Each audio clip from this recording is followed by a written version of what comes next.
GTV presents Chardon Hilltoppers State Final Football. Tonight the Hilltoppers take on the Lebanon Warriors. Tonight's game is brought to you by Connecticut Incorporated, by Junction Auto Sales, by Burr Funeral Home and Cremation Service, 5 generations since 1859, from the law firm of Newman, Larry & Bryce, from Universal Disposal, rubbish and garbage collection for commercial, residential, and industrial, 286-3173.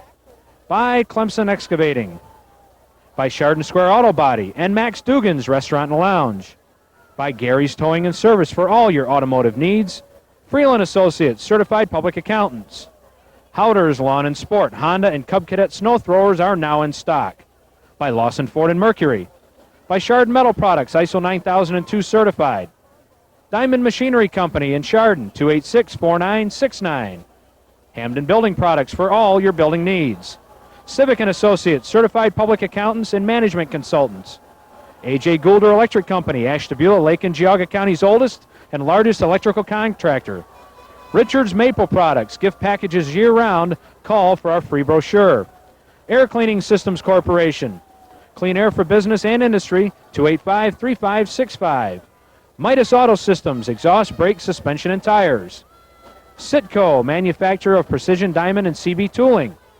Alvord Insurance Agency, Residence Artists for all your painting and remodeling needs, Ayrshire Corporation, providing dependable crane service in the Tri-County area for all your construction needs, Chardon Auto Parts for all your auto parts needs, Quay Buick, Buick stands for quality, and quality begins with QUA, Ken's Transport Incorporated, bulk haulers, Home and Business Storage, 204 5th Avenue, Chardon, and US 422 in Troy, 286-3653. Peterson and Eibold, attorneys at law. Chiaga Art and Framing Gallery, 301 Center Street in Chardon. Boswick's True Value Hardware. Patrick's Pizza, open 7 days a week, takeout or delivery, 286-9577. And here are some of the folks who have joined us for this very special game. Chardon Motors, special cars for special people. Western Reserve Insurance Agency. Cottage Pottery, gift shop with pottery and other crafts. Exclusively You. Sport Rack for all embroidery, school, and team clothing. Weidig's Floral for all your floral and gift needs. Sage's Apples, homegrown fruits and vegetables. Thrasher TV, Radio Shack and RCA dealer. Fraternal Order of Eagles, Airy 2261. R&L Design Builders, 285-3671 for all your construction needs. The Meadows, Townhouse and Garden Apartments in scenic Chardon Village, 286-3653. And by Best Sand Corporation, Silica Sands and Gravels, 285-3132. And by GTV, local public service programming for Burton Township, Burton Village, Chardon Township, Chardon Village, Hamden Township, and Middlefield Village. GTV, we're here for you. And good evening, everybody, and welcome to historic Paul Brown Stadium in Massillon, Ohio. I'm Craig Dees, joined as always by John Walsh. Tim Kelby will be along just a little bit later on. 4 weeks ago, we started this journey, John, and we had hoped that we would end up right here, and we have, and it is a gorgeous night for football. Actually, this class of seniors started at 14 weeks ago. Their mission from game one was to make it here, and like you said, the weather's gorgeous. Slight chill in the air. It was raining a little earlier. That's gone. Should be a great night for football. Very reminiscent of 1994 when it comes to weather-wise, and hopefully the outcome will be the same. Let's recap last week's game. It was a thumping last week, a total domination by Chardon. Yeah, if there was one thing that I learned, I'm sure Lebanon learned from watching it, you don't run the ball well against Chardon. So I'm guessing that Lebanon's going to have more of a passing attack tonight, hopefully to set up and establish their running game. If they try to run the ball, I think they're going to have a lot of trouble. And the running is all we've heard week in and week out. Every team that comes in here against Chardon has a great running attack, but you'd never know it by the time we leave the ballpark. No, they've had the knack for shutting down great. Last week they had the 2,000-yard rushers. One thing that I'm looking forward to tonight is Chardon's going to put points on the board. Lebanon's held 3 teams under 20 all season long, including playoff. There's nobody that scored over 20 against Chardon this year. So Lebanon, if they can hold Chardon 4 touchdowns or something, they're going to have to do what no other team has done. This senior class does not want to hear about 1994 any longer. They want to set their own record tonight.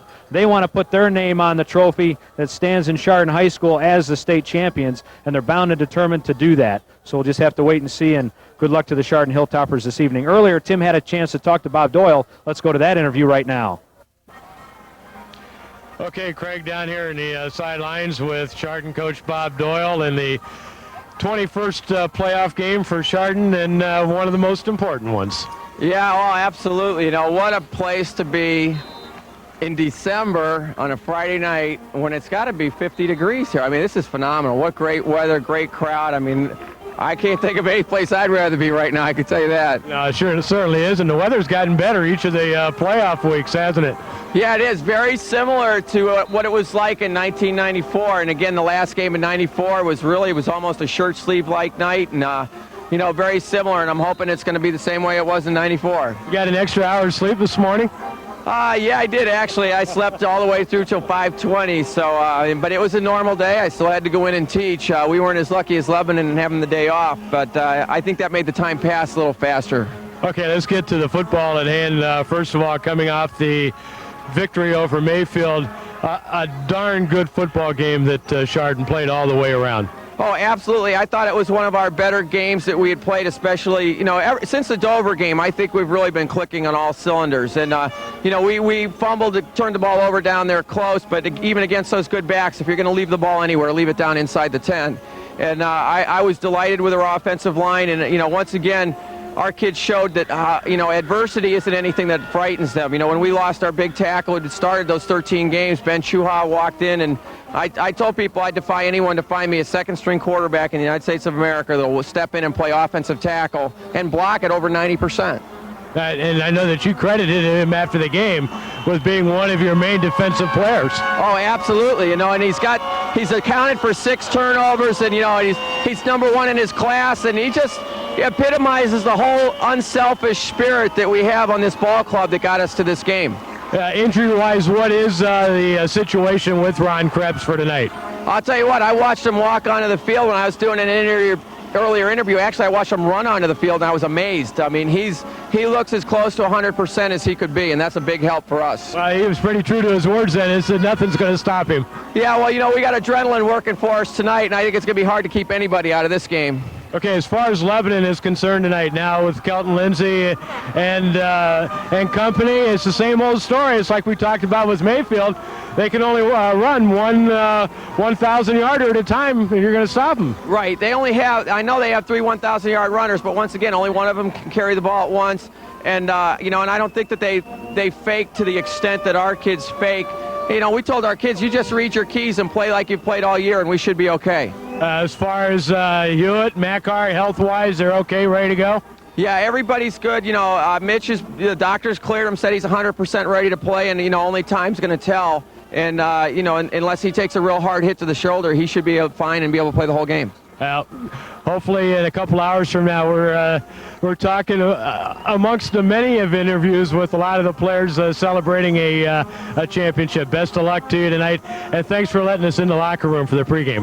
Oh, you're welcome. I think you're all going to enjoy it because it was a lot of fun, and you know, it's kind of like my gift to these kids, and you know, I think they're going to be excited when they come out of the locker room. Thanks, Coach. You're welcome. And as Coach Bob Doyle just said, we're going to have an opportunity right now to go inside to the Chardon locker room and get a look at the pregame show. And then when we come back after that, Craig and John will have the lineups and the opening kickoff of tonight's game.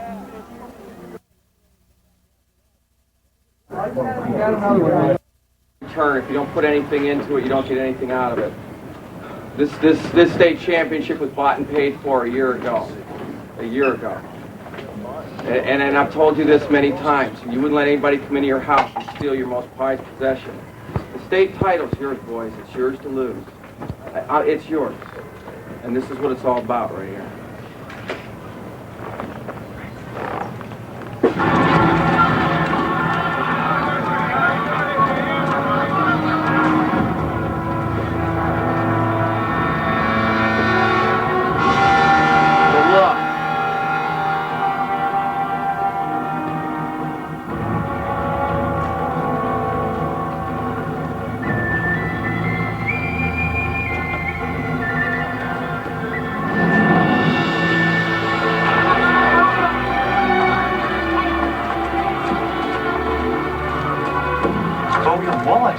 Gotta be. Look tall enough.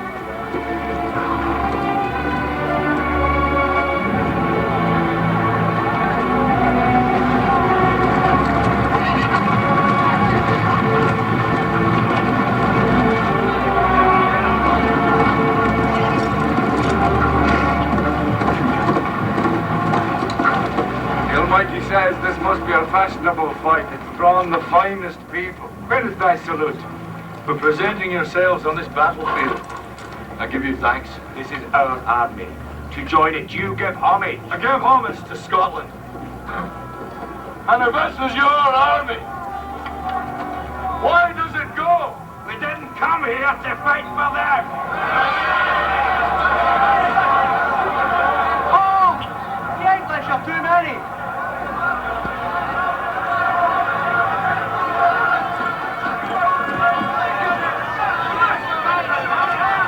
Sons of Scotland, I am William Wallace.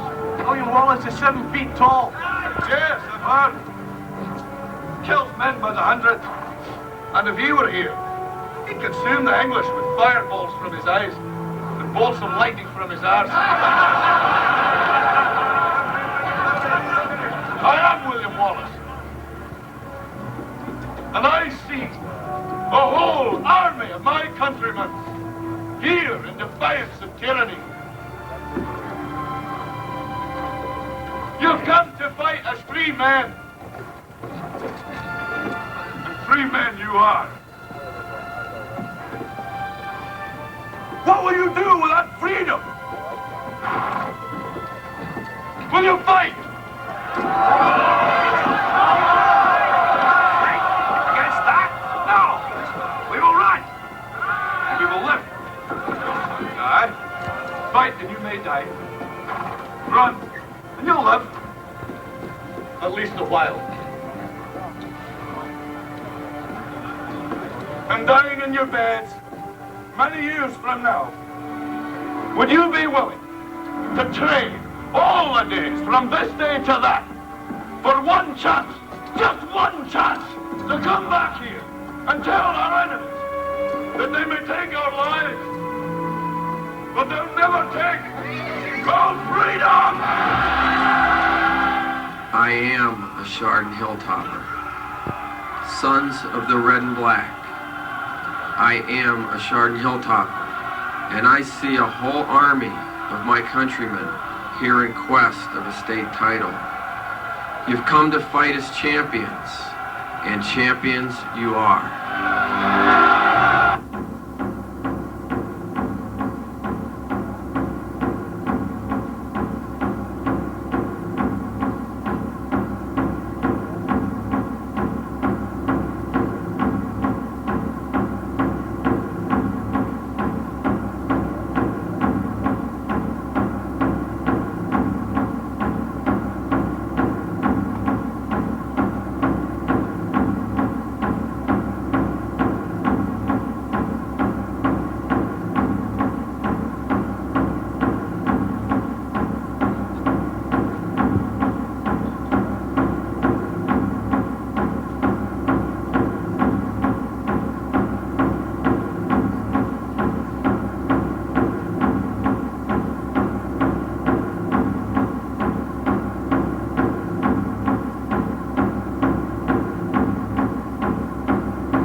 Gentlemen, it's bought and paid for.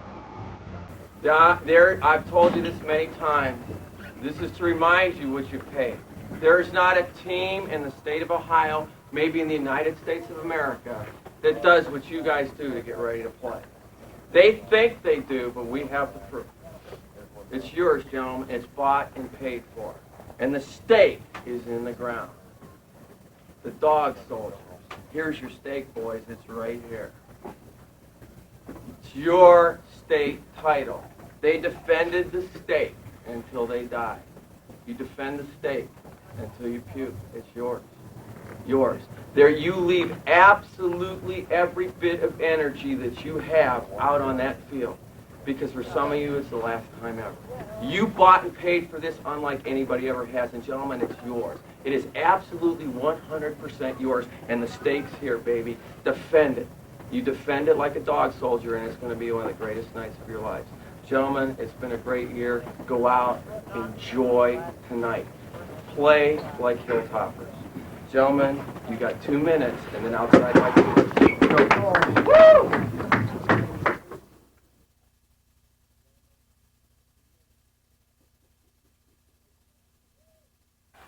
I don't know about you, John. I'm ready to hit somebody after that speech and after that video. That was just outstanding stuff from the locker room of Bobby Doyle. That was neat to show. Both of these teams aren't waiting for the clock to wind down. They're both out on the field. That's what I'm trying to figure out.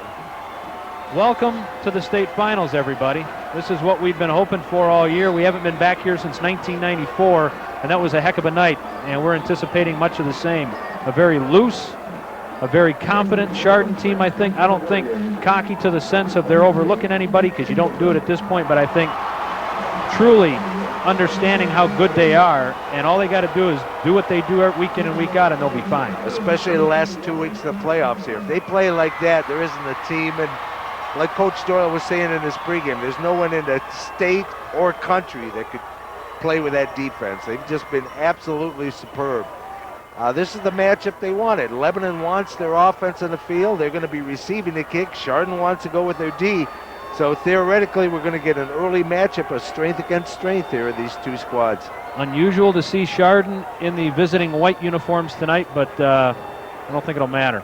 Let's hope it doesn't matter. This is a stadium that holds upwards of 17 to 18,000 people with the auxiliary bleachers that have been added on either side of the end zone.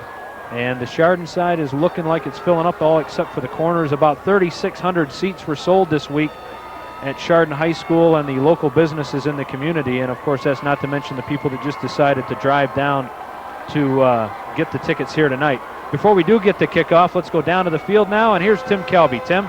Okay, Craig, one of the things we did see while the very emotional video was going on in the locker room, let me tell you something. Underneath those shoulder pads of number 29, Mitch Hewitt, a lot of bandage on the right shoulder, and he's got the extra spider pads underneath his regular shoulder pads. Young man's pretty banged up in a couple hours when we were here earlier. A couple of trips into the locker room, he was going in to take some painkillers. So, this is a guy that's hurting, but you know darn well he's giving it 110% tonight. Thanks very much, Tim. And he is banged up, and you heard Bob Doyle in the pregame talking about the fact that the doctor has cleared him to play. Yeah, this is one of those things that there's a lot of kids, both squads, that are really banged up or something, but this is what you play the game for. The big game, the championship game, playing for the state. Some only get the opportunity to play for league championships or just neighborhood rivalry championships or something. These two teams have the talent and luck and whatever it takes to get here to be playing for the Division II state championship. This is football. And a lot of these guys, as 8th graders, were sitting in the stands watching that 94 team. Chris Scanlon told us before the game he could say exactly where he sat that night in Paul Brown Stadium, and he is happy to be part of this squad this year. I think it's going to be swift. Yeah. Mackar to kick it to one of the up men, and that will be taken by Dan Johnston. And Johnston takes it across the 35-yard line before he is brought down by John Landstrom. Let's take a look at the defensive unit for the Chardon Hilltoppers, and this doesn't get any better than this. Ben Chuha, Luke Chuha, Chris Stakowitz, and Kevin Platts up front. Mitch Hewitt, Tim Smith, and Brian Smith are the linebackers. Rusty Opper, Scott Mackar, John Landstrom, and Dan Merritt the defensive backs for the 13-0 Chardon Hilltoppers. Brady Merchant is the quarterback for Lebanon. Kelton Lindsay, Justin Ryan, and Nick Singleton in the backfield. And they hand the football off to Nick Singleton, and Singleton is lucky to get a yard. Yeah, they come right at him with the run. It's a little bit surprising there. I thought they'd almost open up the air. That's the way Lebanon's going to have to attack Chardon. I don't think there's anyone that can run against this defense. This defense is just good and solid. And one of the keys is, you saw before the graphics list as starting lineup, I think the two most important guys out there, and I'll tell you why after this play, is Landstrom and Merritt.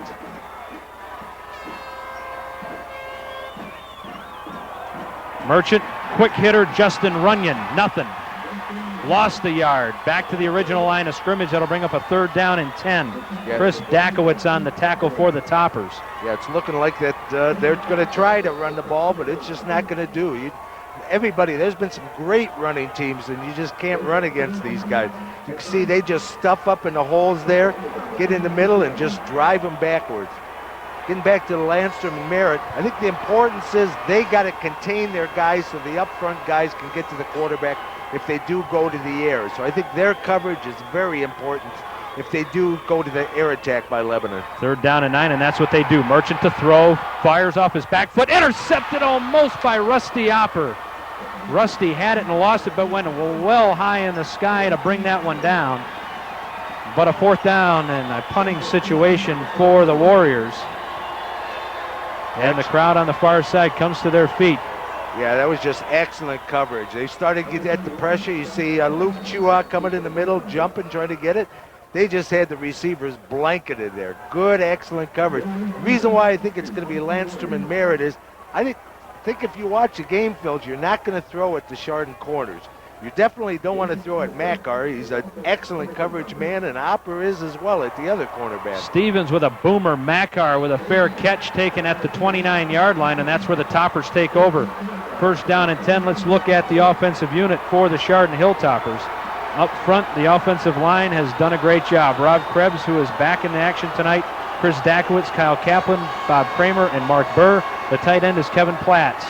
Tim Smith and Rusty Opper, Mitch Hewitt, Scott Makar, and number 2, Ryan Davis, the quarterback, 5'8", 160-pound senior. And talk about a guy who has risen to the occasion. John Andre actually starts at the wideout on the far side. It's a 1st down and 10. And they hand it to Makar, hole over the right side, and Makar barrels his way to the 31-yard line before he is brought down.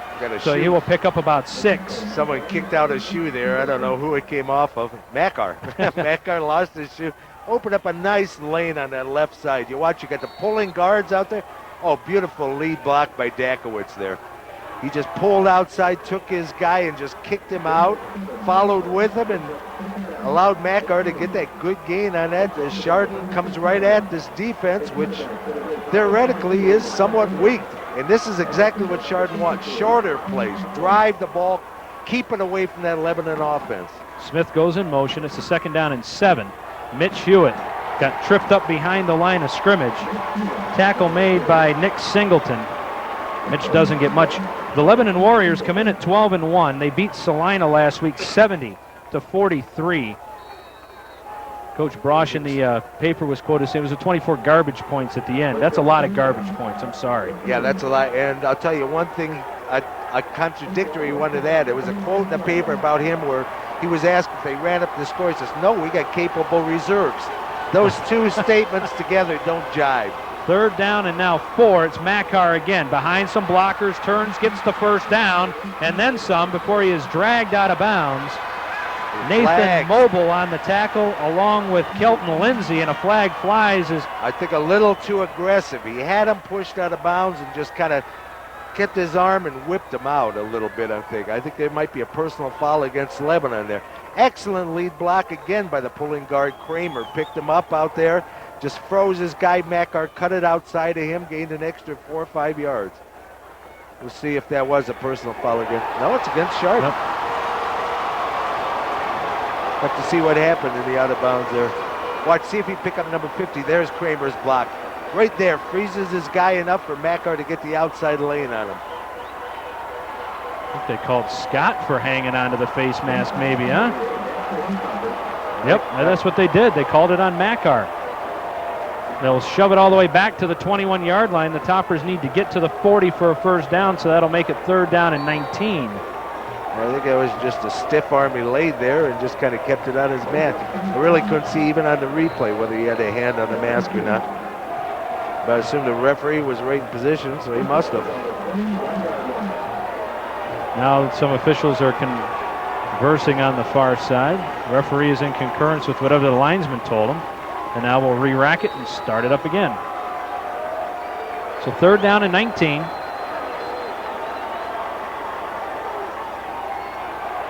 Davis hands the ball off. Short of the first down. They get about 10, Makar does, to the 31, and that'll bring up a punting situation for Scott Makar and the Hilltoppers.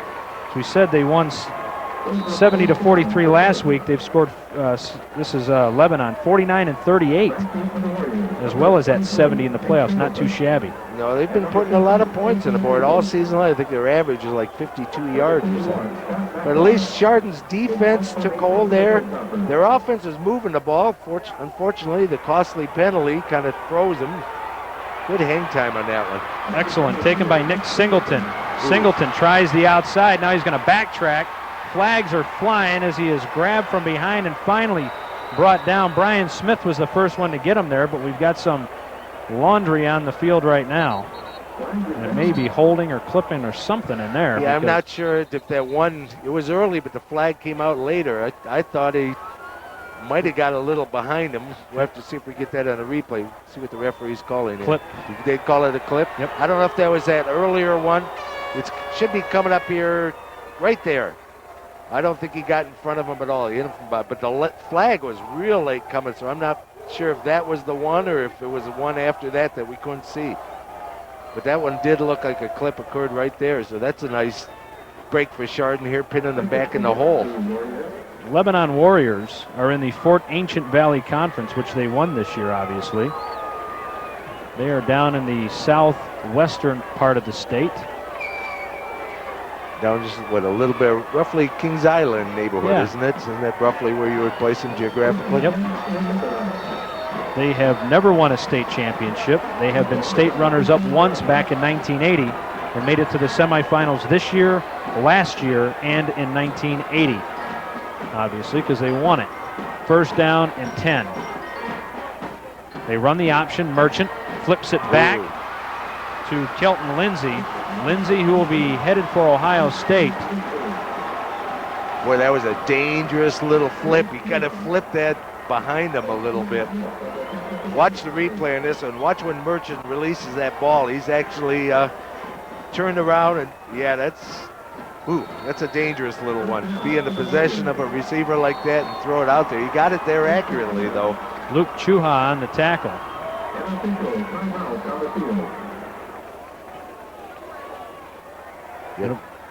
It'll be a 1st down and 10 when play resumes. Let's go down to the sideline. Here's Tim. Hey, Craig, you know, we were talking about the artificial turf, and I tell you what, I think that from when we walked during the pregame, that this is probably one of the poorest conditioned turfs that we've seen in a long time. And go ahead and catch this play here. 40-yard line there as well, Tim was talking about.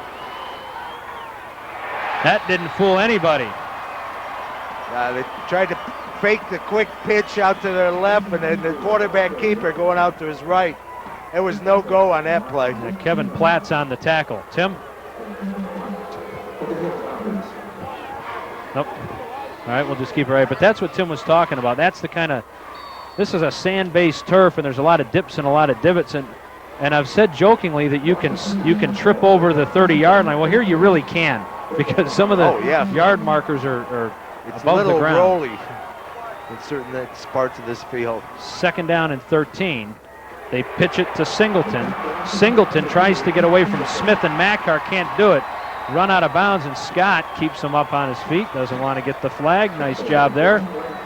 Yeah, they just strung that out real good. Landstrom came up from his strong safety position, just kind of stayed home, drove him, made him go a little bit deeper to the outside there. Makar came across. Makar.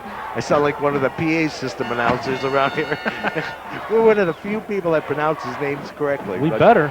But Makar kind of just strung it up, finished him by taking him out of bounds. So that brings up a 3rd down and 13. Singleton is a single setback behind Merchant. Lindsay is now a slot on the near side, and Merchant to roll out.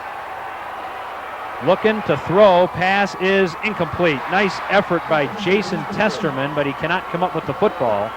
And the Chardon defense is held one more time, and we will see Joey Stevens in to punt it away. 2nd team, I believe, all Ohio. Yeah, again, that was excellent coverage by Landstrom that time. He took him to the outside there. That ball, the receiver really didn't have an opportunity to catch that one, as that was well out of bounds there, as Brady Merchant was under a lot of pressure there, but you can see Landstrom trailing after him. Secondary's giving good tight coverage when they do have to go to the air. Again, this defense is doing its job. Makar goes back deep along with Jay Hilkirk. Good snap. Stevens goes off a nice high kick. And Hilkirk will get out of the way. The ball will settle at the 33, and that's where Chardon will take back over. 1st down and 10. So 6:42 remains here in the opening quarter. Both teams just jockeying for position as we just get underway. It's the state championships from Paul Brown Stadium in Massillon. As we said in the pregame, Chardon coming off a thumping of Mayfield, 32-0. Well, we've got a second. Let Tim finish up about this turf. Tell us about this turf. It's not good. It really isn't, Craig, and it really isn't. And there's bumps, and you talk about tripping over yard markers and so forth tonight. You can do that down on this turf. Hewitt on the carry. And he is stood up by Joe Michael. Yeah, again, they're sealing inside, just like Mayfield did at the start of the game last year. Let's see if we can count them. Yeah, I count 1, 2, 3, 4. There's a good 8 men in the box there trying to seal up and take away the inside game, or in essence, take away Hewitt. But that's when the counters, that's when the options to the outside become very effective. Yeah, they're bunched up inside real heavy. 2nd down and 10. They give it to Smith, and Smith barrels across the 40 to near the 42-yard line. He'll pick up 9. Yeah, just a little bit short. So Tim Smith will give Chardon a little bit better opportunity than the last time of 3rd and 19. It's 3rd down and a yard. Yeah, that was just a good lane open up on the left side again. Again, you're getting that strong blocking coming over there. That's Kramer and Krebs' side. Krebs is obviously back in there. That sprained ankle he picked up and just before the opening kickoff last week seems to heal up real well. I'm sorry, that's Burr over there on the left side, isn't it? Yeah, that's 75. Krebs is in at guard. They hand the ball to Hewitt, and Mitch has the 1st down as he gets to the 45-yard line. I tell you what a job. Or was that an unbalanced line is what they ran at the time? That might have been it. They might have pulled Burr from the right side, ran it unbalanced to the left. What a job Ben Chuha did last week, becoming one of the whole hogs. Excellent job. Just a tremendous, it filled in. They didn't miss a beat. That's a nice thing about, how many teams do you know of this caliber that you need a left tackle to fill in, and who do you get? Your 2nd-string quarterback. That's right. That's like the obvious guy to put in there, isn't it? Well, no, he did. That's what I would think. Amazing job blocking last week. 1st down and 10 on the 45. Makar in motion. They hand it to, actually Davis is going to keep it. Got snuffed out behind the line of scrimmage. Making the tackle was Dan Jackson. So Ryan going to lose a couple yards.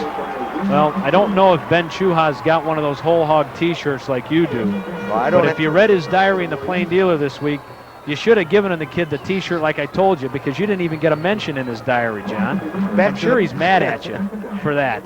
Yeah, that time they just got the penetration and took care of him. I don't even have the t-shirt anymore. My son conned me out of it. So all that, and you still don't have it. I'll tell you the story of how he talked me out of that one after this play here. 2nd down and 11. It's Makar. Huge hole. Puts his head down, gets the 1st down as he's across the 45-yard line near the 44. They will scoop Scott off the deck, and that's a 1st down. Watch Ben Awesome. Desikevich's block in this one as he kicks the guy to the outside. You'll see it right on impact here. Desikevich will kick his guy right there. Opens that whole big lane up for Makar to coast for the first down. Nice blocking out there. Well, he coasted for about 9 yards, but he barreled for the last yard. Okay, well, that's. Give me the, I didn't mean to. I'm sorry. Scott's going to say, my head hurt after that. Now I'm a back basher. Smith, left side. cut. Nice job. Nice Up to the 35. About a yard shy of a first down. So Mitch may not be 100% as Bob Doyle thinks or is telling us that he might be, but Tim Smith could be a nice factor in this offense this evening. Oh, there's no question about that. Tim's playing the fullback spot right now, and I tell you, he's had a lot of running experience at lower levels, not so much in the varsity level, and he's just a hard runner. We've seen him perform at the halfback position. Normally a blocking back. When he does carry, he carries very, very well, and that's definitely somebody you like to have in that ball game, touching that ball. Second down and a yard. It's Scott Makar. Got Big the hole first again. down and more inside the 25.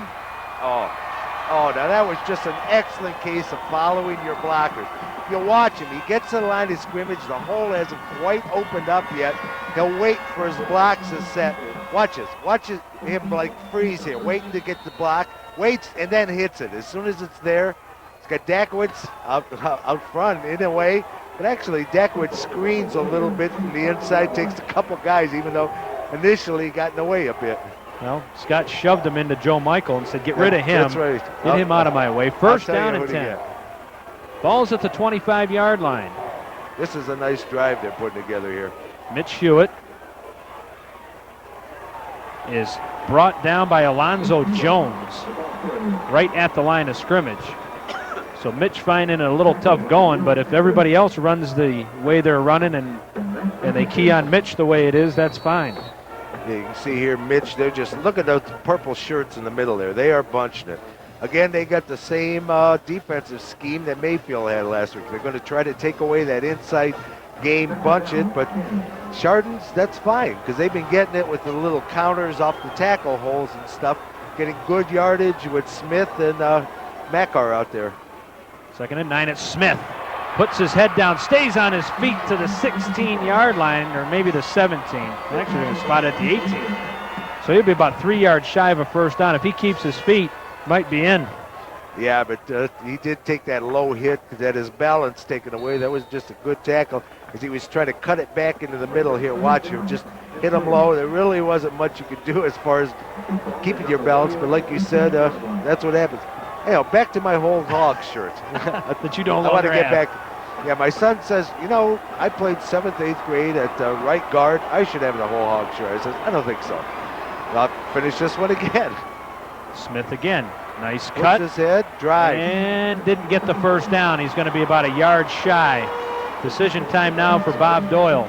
33-yard field goal, which obviously from that one he kicked against East Liverpool is well within Makar's range. But I don't know. They might go for the big 6 this time. I don't know if they're going to try for the field goal. They're going to take a timeout and think about it. Well, he got stood up pretty good. And there you see the Chardon Hilltoppers for the first time in the playoffs are the visitors. That's why they've got the white jerseys on. And the crowd on the far side has come in mass, as always. So another good night of football here. A beautiful night for football. And down on the field is Tim Kelby. Timmy? Yeah, Craig, a lot of all Ohioans here tonight. Of course, from Chardon, Division II, Chris Dakowitz, an offensive lineman, and on the defensive side, Kevin Platts, Scott Makar, and of course the Duke co-defensive player of the year, Mitch Hewitt. For Lebanon, Big Matt McCutcheon, the 6'4", 270, first-team offensive lineman, and Kelton Lindsay, the running back for Lebanon. So nice group of youngsters making first-team All-Ohio in Division II. Not a bad group. I'd take them on my team anytime. How about you guys? Well, we've got some of them on our team right now. Another one to add to that list, Tim Smith got an honorable mention. And if you really think about it, that's 5 players named. All 5 play defense. You know, even though Dakowitz did get it for offense, he could have easily got it as a defensive lineman. That shows the strength of this defense. 4th down and a yard. Ryan Davis looks over the defense, puts Makar in motion, and keeps it. Gets the corner, gets the first down, and the rambles his way down to the 13-yard line. I was going to say the little fella, but I got to get away from that because you know what? Maybe little in stature, but he's got as big a heart and as tough as a kid as it comes, and he needed to get his head down and barrel for the first down, and that's what he did. That's exactly what he did. Like you said, he just strung out laterally, saw his opportunity there, squared up, and just took him on, got the first down, stakes are moved. Tackle was made by Kelton Lindsay. Again, he's going to Ohio State. The ball's on the 13-yard line. First down and 10. It's Smith. Smith stood up right at the 10, and he'll be shoved backwards. Whatever happened to whistles? I don't Shouldn't know. the whistle, I mean, they drive a kid back 6 yards. Shouldn't the whistle been blown after they hit about second or third yard? I don't know why. I never heard a whistle down in that field. That's a strange one. Will Hatcher on the tackle. Also on the tackle was Jordan Hicks. As you see, Tim cuts behind his wall, runs into the guy, gets stood up. Right there is whistle time. That's plenty of time for whistle. You know, and they allowed that to finish up as we got through the first quarter. We make it through quarter number 1. We are scoreless, but Chardon is on the move. It's a second down and 10 when the second quarter begins. While we have an opportunity, we should tell you that high school sports continues all winter long as we cover Berkshire, Cardinal, and Chardon sports, including basketball and wrestling. So check GTV regularly for replay dates and times. We've already done Chardon girls basketball. We did that last Saturday night. So we'll also be back airing some several holiday programs next week or next month. Actually, this month. We're in December. It's just hard to fathom we're in December. We're well when into the weather's December. It's the 4th. So check Channel 24 for that information too. December, always a fun time on GTV with all the local events that goes on. And remember that nonprofit organizations from our funding communities can send us their announcements of interest at GTV, Post Office Box 336, Chardon, Ohio. They can also fax us at 286-6814 or email, there you see it, jogatv@compuserve.com. There's the address for GTV. Please pick up the phone or the fax, give us a little note, tell us what you thought. And the sponsors that you heard about tonight are underwriting this. This is the budget is for GTV is not paying for this broadcast tonight. It is all the sponsors that I mentioned at the beginning, at the middle, and at the end. And if you wouldn't mind picking up the phone, give them a call, stop by, poke your head in the shops, even if you're not going to buy anything, and just tell them, hey, thanks, we really enjoyed Chardon Hilltopper football. And for the 5th year in a row now, John, these folks have stepped up to the plate for these kids and put them on television all the way through. I'll tell you what GTV had on last night was the pep rally at the high school. That's what I heard. That was amazing. That was an amazing sight. Davis pitches it back to Makar. Scott gets shoved out of bounds all the way back to the 14, so he's going to lose about 3. They did a nice job of defending that one. They had it. You know, there was no place for Davis to go. He tried to pitch up, but they had that sealed up as well. They had 5 players out there sealing up the option. Obviously, they worked hard on this way. Look at all the players there. There's no opportunity for that play to be successful. Doesn't mean you get rid of it, though. Okay, just to finish up my story, which has been going on for over a quarter now. But I lost my whole... So anyhow, I told my son, no, you're not going to have it. And he says, but Dad, look where our center is. Name of his center is Jason Suey. When he told me the Suey, I had to give him a whole hog shirt. Ryan Davis to throw. Maybe. No, he's going to run it. Gets down to the 5. He'll be about 2 yards shy of the first down. Again, he had a good block on the outside from Tim Smith out there. Good leading blocks where the guards again pulled to the outside there, helped him out. You watch Smith give us block here. Just stand the guy up a little bit, allowing there's Tim right there. Well, you couldn't see it, just missed the screen. That's 67 who froze, never got in on the play. You don't need to level somebody to have an effective block. All you have to do is knock him off course, and that's exactly what Tim Smith did on that, giving Ryan Davis the corner. And now Chardon's going to take the second time out of the night to think about what they're going to do here on a 4th down and a long 2, almost 2.5. 11:21 to go here in the first half, and back on the field, here's Tim. Well, you remember when Krebs went out last week when he stepped over assistant coach Dan Dinko's foot? Well, Dinko had a little bit more things to be happy about. His wife, Fasha, gave birth to a baby boy, Yosef Rajit. And neither one are here tonight, just Coach Dinko, but I'm sure he's not going to try to have any player step over his feet. He's going to have a future Chardon Hilltopper in the making. Greg? What an exciting week that is, huh? If they win the state championship the same week you have a child, that's something else. It don't get any better, does it? No, unless you had twins. Well, I don't know about that. Oh, you got twins. Yeah, That's right. One at a time was difficult enough for me. I don't know about twins. Well, they say it's a double blessing, John, but we just looked at it as a lot less sleep. And twice the number of Pampers. 4th down and 2, and Chardon appears to be going for it. Mitch Hewitt is a single setback as Davis is going to keep it. Looks across, Mackar, touchdown! Scott Mackar wide open for the score. Whoa, great 4th down play. That was a case of underestimating the passing ability. They were strictly defensive run. I think there were 3 guys in the end zone, all had white shirts on. There was no defender in the neighborhood. Look at them. Everybody's coming up to defend the run. Look in the end zone when it happens. 2. I'm sorry, there were 2 guys in the end zone. Both had white shirts. I guess the third Hopper one was actually in the corner. No, he was was there. he? Yeah, you're right. Mackar's extra point is a good one. So with 11:17 to go here in the first half, Chardon has moved it right down the field. Twice on 4th down they've gone for it. Twice on 4th down they've made it, and they put 7 points up on the board. That was a nice drive. Ate up some good time on that one.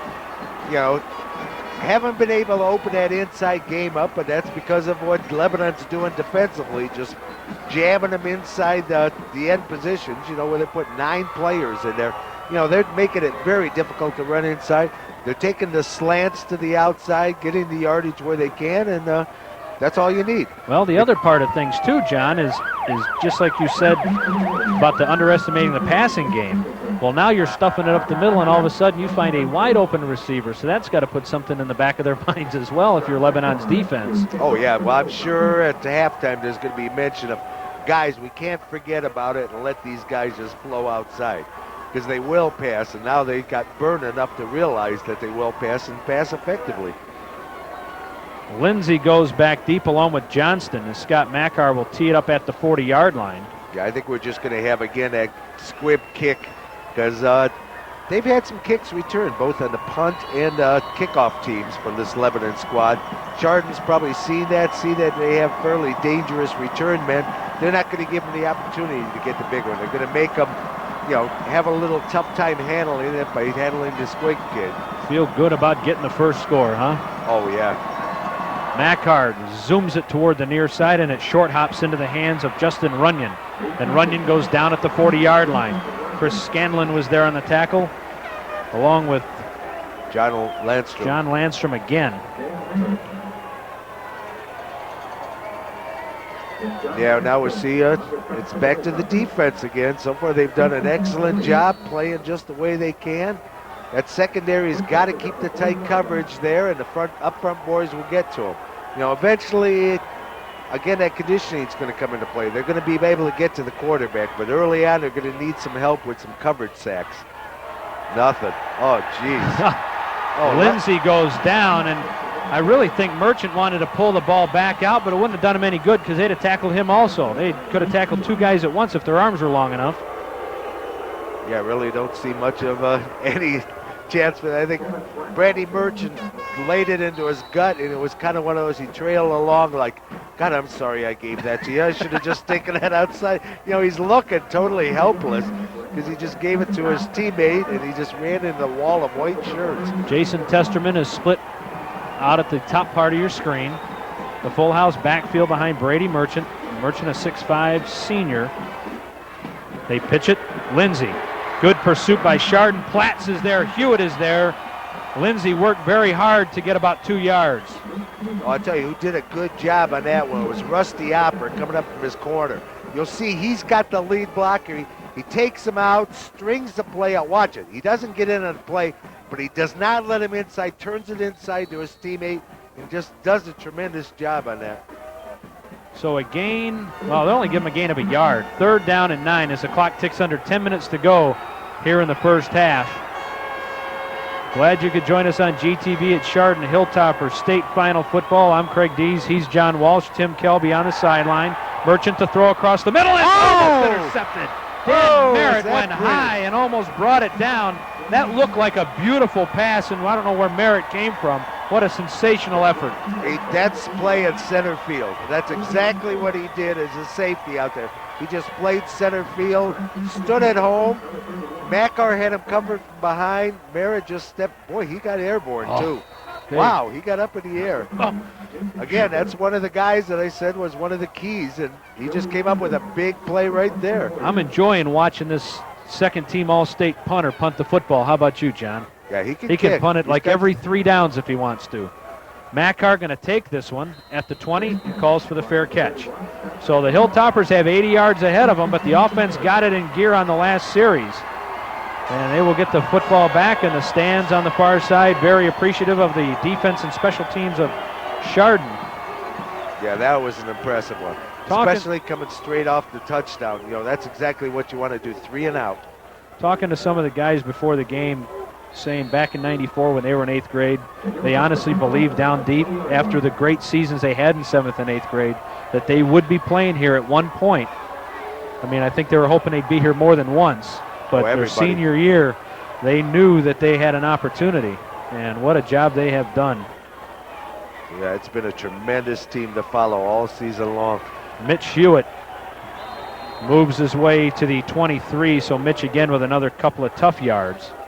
Actually, they've been a fun class to watch for the last 3 years, but quite honestly, a team belongs to the senior class. Right. That's who runs the team. Right. You know, they're the ones that it's their last year. They're the leadership. They provide most of the skill positions and all that sort of stuff, so it belongs. So this is really their first year, their team, and they haven't done bad with it.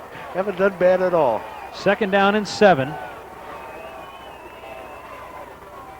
Davis to throw. Looking for Hillkirk. Has him. Can't get it. Jay stretched out, was covered on the play by Nick Singleton and just could not come up with that one. That'll bring up a 3rd down and long. Boy, he did have him beat. That ball really was pretty well thrown. It was in the area there. He put it right on the money. Hillkirk, I think, might have got fingertips. We'll have to see if he did or not. Yeah, I think he did just barely touch it. It was an extremely well thrown ball. Great pattern run by Hillkirk, too, as he did a slow little curl over the middle there and just wasn't able to come up with it. He did have his man beat, though, which is encouraging if you want to go back to the air later on. 3rd and 7. Davis going to keep it. Should have cut it back in. Makar, you saw Makar put his hands out like, I'm shoving a guy outside. Wanted Davis to cut behind him, and Makar ended up shoving the defender right into Ryan Davis. Yeah, then there isn't, once it's turned that way, there isn't anything you could do except stand there and watch your teammate get it. Because if you try to take on the guy again, it's going to be a clip. Yeah, he shoved him to the outside. Hand goes up like, come on, Ron, cut it inside. Andrew Gottfried on the tackle. Talking to some of the guys before the game, one guy in particular who I will not mention because of what he said. He said, the one thing you can say about our senior class is we're kind of odd. He goes, we're all strange in our own little way. He said, and that's what makes this team a little bit different than most. He said, we've all got our little quirks and our little, I think you can say that for a lot of teams, but, and he was proud of that fact, that they were a little strange. Sure, it just gives you that camaraderie of... I think we might have 12 men on the field, illegal participation, which I believe is an automatic 1st down, I think. We'll see. No, maybe not. No, I think it's just a 5-yarder, isn't it? No, we'll see. Which makes it just a... No, it is 4th down, okay. Yeah, it's just a 5-yard penalty. Still a yard shy. This isn't one where you want to go for it on 4th down. They're a little bit too deep on their own 29-yard line. So they had 12 men on the field. That helps your return game. You get away with it. Makar with a nice high kick. Fair catch is being called for and taken by Casey Abrams. And the Warriors will have great field position at the 46-yard line, putting pressure on the Chardon Hilltopper defense, who has just been outstanding. If you look back at what Chardon has done over the last couple of weeks, against Mayfield, they shut them out 32-0. They beat East Liverpool 31-6 and really gave up one play in that game, and that was the 93-yarder. Dover gave them a go at 20-14, but Dover was the most versatile team they've played. They had a guy that's threw for 1,700 yards and then a guy that had run for that, so they had the opportunity to do both better well. Balanced team. Lindsey, forget about it. Got a yard, maybe. Yeah, they've shut him down. That's their big gun out there.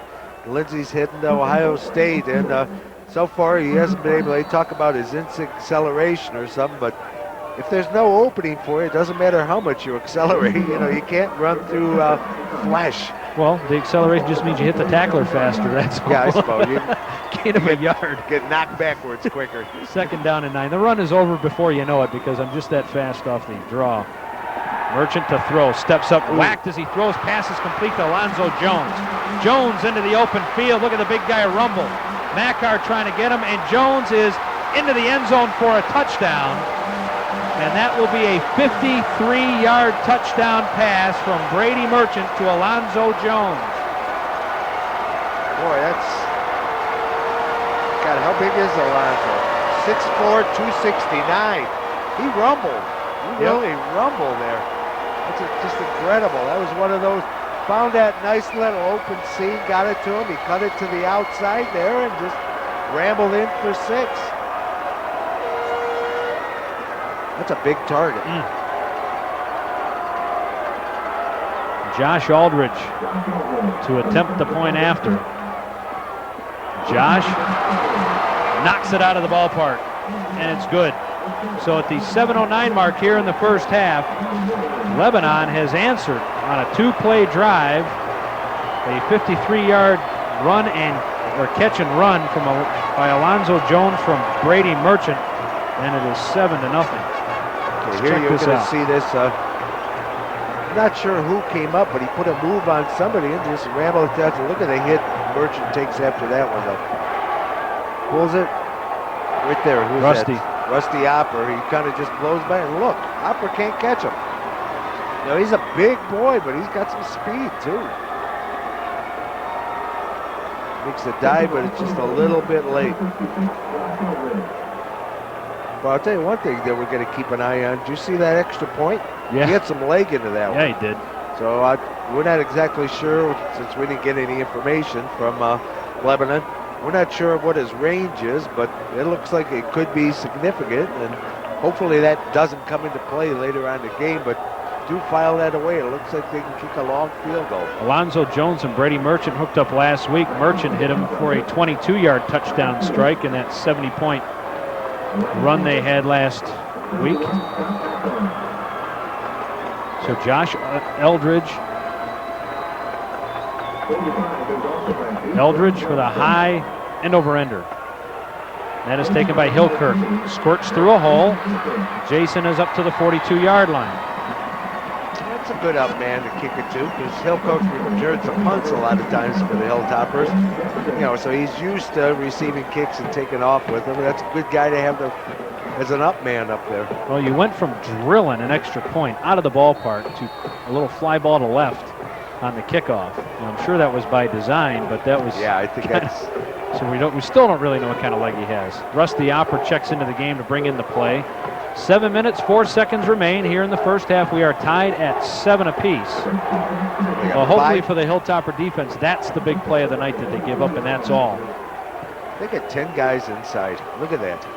They just get them stacked for the run. Davis going to throw, looking, has Opper, launches it downfield. Rusty is there, caught the ball, nice. Catches it and drops it. The ball is loose, and it is a fumble, and Lebanon has it, and Lindsey gets dropped down by Platts at the 8-yard line, or is that Tim Smith? Not sure. We'll see as he gets up. That's Platts. That's Platts. And he is slow to get up as Lindsey helps him up off the... That was a nice adjustment by Opper. He looked over one shoulder, spun around, looked over the other shoulder, made the reception, wasn't able to put the ball away, or maybe it was stripped. It might have been a slap and stripping it after he did catch it. We'll have to see. Yeah, you don't get to see him turn it around both ways, but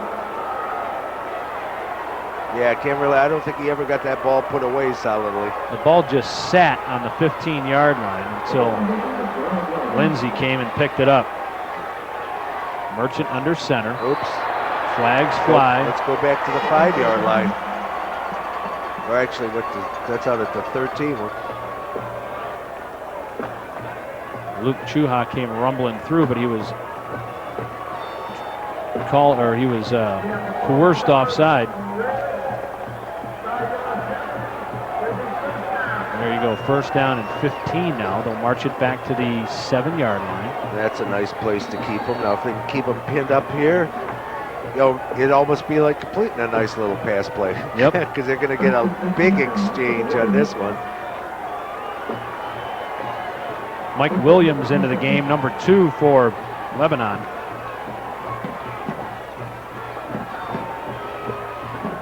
Singleton, the ball carrier.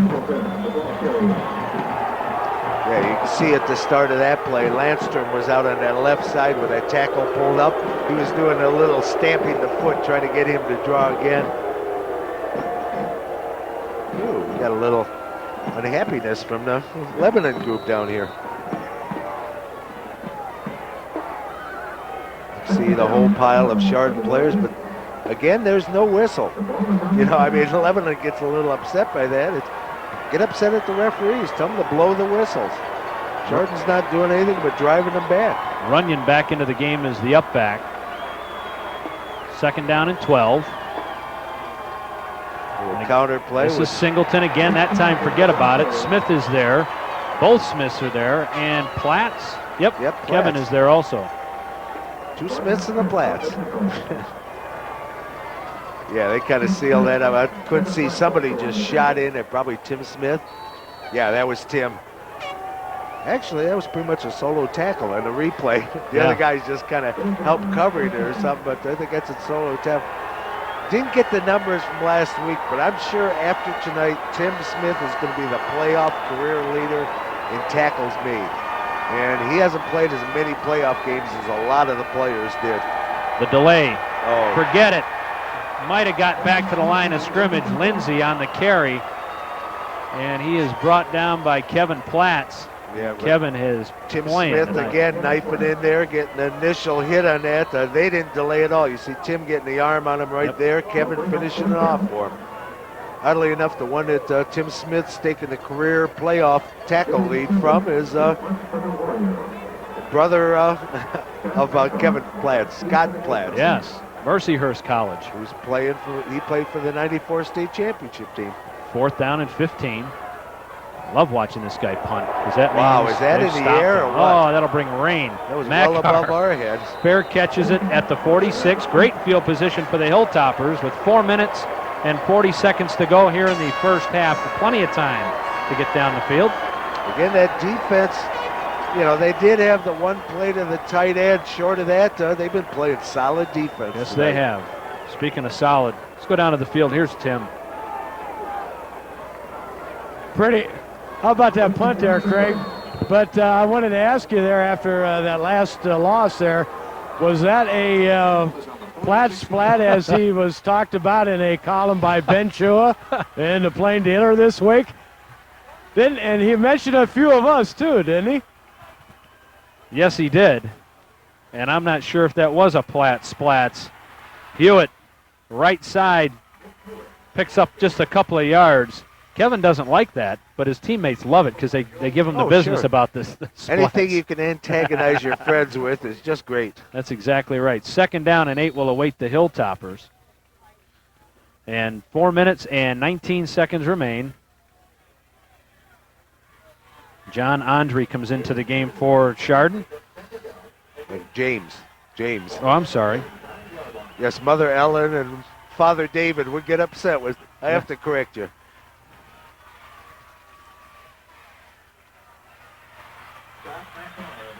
Again, Mackhart, not a whole bunch of room there, but he just kind of kept the legs moving, squirming and stuff, and got a decent gain out of that one. Got it within a yard. Yeah, watch this. There really isn't much in the way of a hole there, but see, he's kind of sealed up right there, just kind of weeds his way, finds stuff, and just makes do with it. Will Hatcher on the tackle. 3rd down and a yard to go for Chardon. They run Hillkirk to the near side. See him just leave the bottom of your screen there. We're tied at 7, 3 minutes, 22 seconds to go first half. Unbalanced line. Yeah, they're going that right side with both tackles on the outside again. Hewitt gets the first down as he gets to the 41.5-yard line. That was just power football right there. Somebody, Platts is down a little bit. Now he's got to come out now. Referee's calling. He's hurt a little bit. Might have got his bell rang or something. I got a finger in the eye, too. Yeah, the referee called it, so he's got to come out of the game for a play.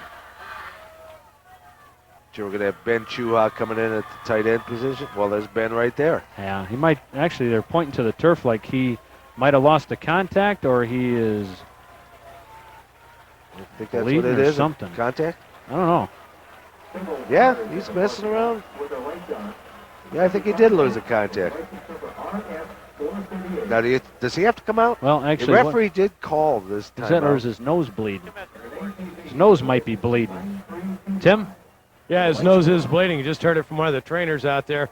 But just to follow up on Ben Chua's column there that we talked about. He's got something. Tuesday, he was talking about the resting of injuries, and then he talked about the Platts splat and the fact that he had that intercept lateral to Dakowitz in that game. And then Wednesday, they thought they had a good practice. And he credited Mrs. Harcher, who is a secretary in the student services, brought the players some nice blueberry muffins. And then Thursday, they got a good practice in and studied films of Lebanon. So who knows, maybe we also got a future writer in Ben Chua. What do you think? That was really a neat deal that the PD had, and anybody that got a chance to read it. And it wasn't. I mean, he was very honest about the way he spoke. Yeah, that was a contact lens, and Platts didn't have to come out of the game. Yeah, he's staying in. Yeah, I guess it wasn't an injury. The referee just called a timeout. I'm surprised they allowed that long. First down and 10. Davis to throw. Looking for Makar. Zips it, picked off. Ugh. Into the hands of Andrew Gottfried, and that was not good from the get-go. That was a tough angle to complete a pass. Yeah, and he threw that one inside. If he'd gone outside, maybe Makar would have had a better shot at that. But again, Makar kind of stayed stationary. He should have come back a little bit or something. You can't just stand there because the defender's not going to. He's going to step in front. So Lebanon, with 2 minutes and 48 seconds to go in the half, has the football back and an opportunity. Again, it's up to the defense. Merchant looks, throws, pass complete. Ball is loose and recovered. Is it a completed pass? Yes, to Alonzo Jones. We should have a good, I'd like to see the replay on that one, on whether that was actually completed. I'm not sure if he tucked that away. See if he's juggling it right after he catches it. Really? Geez, I don't know. I don't know if you can call that a completion or not. We'll give him a gain of almost 5. Second down and 4.5. Runyon is the up back in the I formation. And this time it's Singleton with a huge hole, and the foot race is on. Singleton will go into the end zone for a touchdown. 52 yards. What's with 52, 53 yards in this team? A 52-yard scamper around the end. Nick Singleton, a 1,000-yard rusher. Yeah, they just sealed up that whole corner there, and he just used speed and burned it outside. Watch here, you can see they just freeze everybody to the inside there, and then it's just a foot race, and he's got plenty of speed to win it. Josh Aldridge to attempt the point after, and that one is out of the ballpark. So with 1:58 to go in the first half, it is 14-7. Lebanon with the lead. Chardon still has 1:56 to go here, John, in the first half, so they've still got some time if they can get some halfway decent field position here. And they have been known for the big plays. The fans on the far side come to their feet. Chardon in a position they're not used to, being down by 7 points. Oh, no, but, it's one of those things that they're still well within reach. They're a great halftime adjustment team. They do have that 156. They can strike at you really, really quick, too. But this Lebanon team has been, so far they've hit the 2 big plays. Overall, they really haven't moved the ball that well, but they did hit the 2 big ones, and that's about all you need to have a 14-7 lead. That's right. Unfortunately, if you get the big plays, you don't have an opportunity to move the ball well. So Josh Eldridge will kick off. Back deep for Chardon Makar, Ryan Davis, and I think Tim Smith is back there at the 12.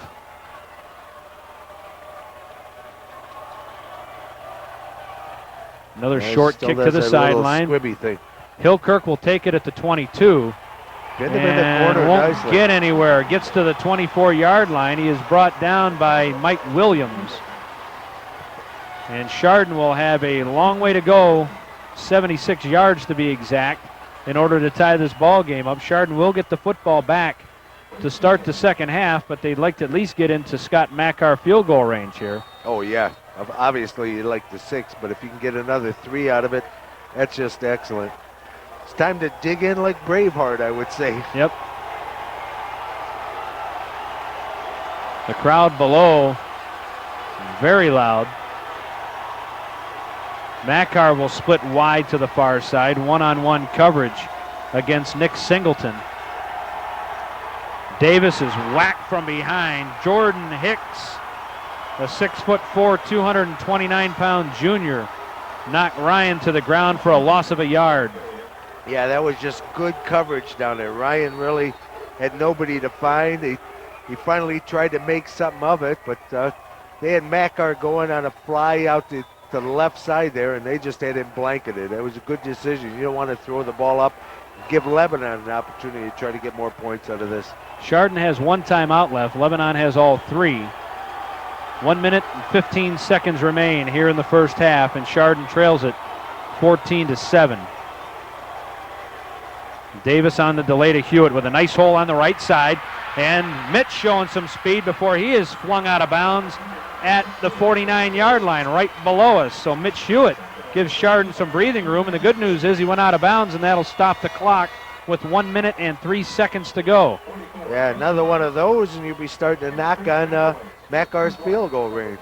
That's exactly what we need. You can get that ball moving down there without going to the air. Not a whole lot of breeze to speak of. The flag at the left side of the stadium, as you can tell, I'm no good with north, south, east, or west. I know it's to my left.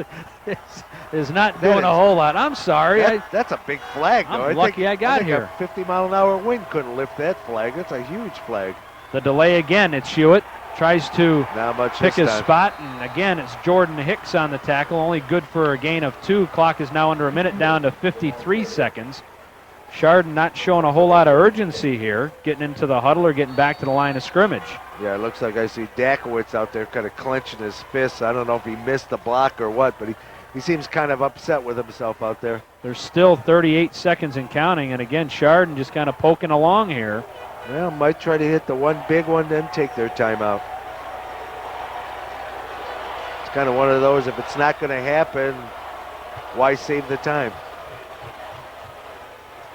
Davis to throw, steps up in the pocket. He's going to have to run with it. Davis got a block, but got spun around at the 45-yard line before he is knocked down. Clock is down to 9 seconds to go. I think they're just going to run it. Now they're going to take the timeout. And Chardon will take their 3rd and final timeout and try to launch one down the field. While we've got an opportunity, although tonight's cable cast is not funded by your cable subscriber franchise fees, we'd like to again extend thanks to the GTV funding communities of Burton Township, Burton Village, Chardon Township, Chardon Village, Hamden Township, and Middlefield Village. All 6 communities have renewed their contracts with GTV, so we're thrilled to be able to continue to bring you local public service programming with special emphasis on those communities. Thanks again for supporting GTV, and thanks to our viewers for their support. The response has been wonderful, and had a chance to go through Chardon on Saturday, John, when I was heading to the high school, and then again as I was driving to Pittsburgh on Tuesday. And the response to these Hilltoppers in town has been wonderful. Everywhere you turn, there's signs in people's yards. The whole town has really come together. Oh, it's like every time you get in your car and drive around town, you see 4 or 5 signs that weren't up, just 2 hours before. Yep. Yeah, they did keep popping.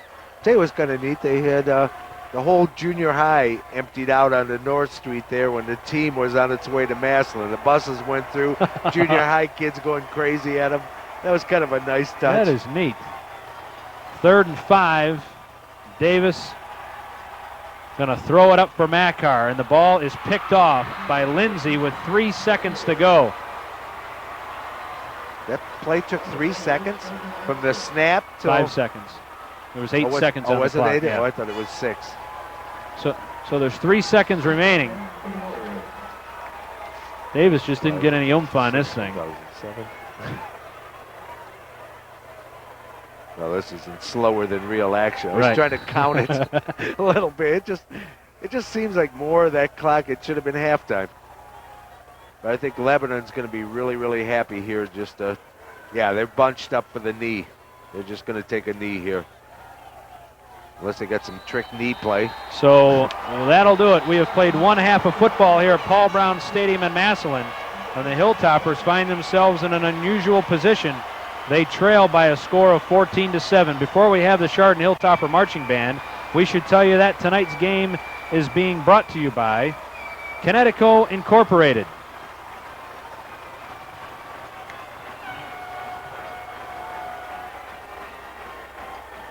Really, folks, it's being brought to you by Connecticut Incorporated. There we go. I knew those guys were in there somewhere. By Junction Auto Sales. By Burr Funeral Home and Cremation Service. Honesty and dignity since 1859. Sent by the law firm of Newman, Leary, and Bryce. By Universal Disposal, rubbish and garbage collection for commercial, residential, and industrial, 286-3173. By Clemson Excavating. Tonight's game also brought to you by Chardon Square Auto and Body. By Max Dugan's Restaurant and Lounge. By Gary's Towing and Service for all your automotive needs. Friel and Associates, certified public accountants. Howders Lawn and Sport, Honda and Cub Cadet snow throwers are now in stock. Lawson, Ford, and Mercury. Chardon Metal Products, ISO 9002 certified. Diamond Machinery Company in Chardon at 286-4969. Hamden Building Products for all your building needs. Civic and Associates, certified public accountants and management consultants. A.J. Goulder Electric Company, Ashtabula, Lake and Geauga County's oldest and largest electrical contractor. Richard's Maple Products, gift packages year-round. Call for our free brochure. Air Cleaning Systems Corporation, clean air for business and industry, 285-3565. Midas Auto Systems, exhaust, brakes, suspension, and tires. Sitco, manufacturer of precision diamond and CB tooling. Alvord Insurance Agency. Residence Artists for all your painting and remodeling needs. Ayrshire Corporation, providing dependable crane service in the Tri-County area for all your construction needs. Chardon Auto Parts for all your auto parts needs. Quay Buick. Buick stands for quality, and quality begins with QUA. Ken's Transport Incorporated, bulk haulers. Home and Business Storage, 204 5th Avenue, Chardon, and US 422 in Troy, 286-3653. Peterson and Eibold, attorneys at law. Chiaga Art and Framing Gallery, 301 Center Street in Chardon. Bostwick's, True Value Hardware, and Patrick's Pizza, open 7 days a week, takeout or delivery. It's 286-9577. And here are some of the folks who've joined us for this special game. Chardon Motors, special cars for special people. Western Reserve Agency Insurance. Cottage Pottery, gift shop with pottery and other crafts. Exclusively You, Sport Rack for all embroidery, school, and team clothing. White Floral for all your floral and gift needs. Sage's Apples, homegrown fruits and vegetables. Thrasher TV, Radio Shack and RCA dealer. Fraternal Order of Eagles, Airy 2261. Arnell Builders, 285-3671 for all your construction needs. The Meadows, Townhouse and Garden Apartments in scenic Chardon Village, 286-3653. And Best Sand Corporation, Silica Sands and Gravels, 285-3132. And by GTV, local public service programming for Burton Township, Burton Village, Chardon Township, Chardon Village, Hamden Township, and Middlefield Village. GTV, we're here for you. Let's go down to the field now, and here's the Chardon Hilltopper Marching Band.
What would a marching band performance be without featuring the percussion? Watch as the band and percussionists get down to one of our seniors' favorite routines. Here's Groove Tubes.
Now featured are the Topperettes with captains Jessica Leckie, Katie Bartholomew, Taryn Klatka, and Emily Hofstetter.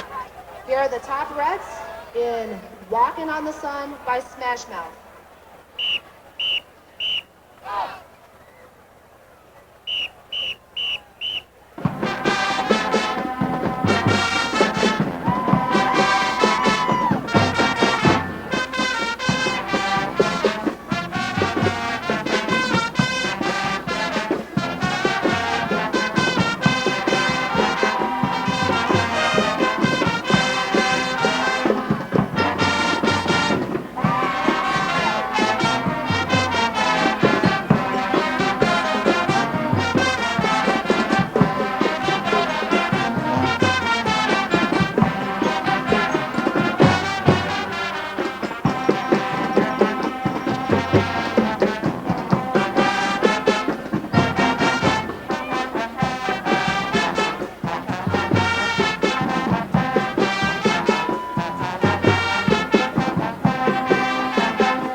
The Chardon High School Marching Band would like to thank our parents, bus drivers, and fans for all of their support.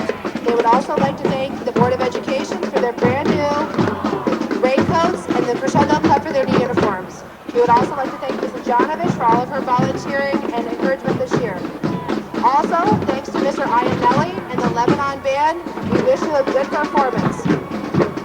Go Hilltoppers!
welcome back.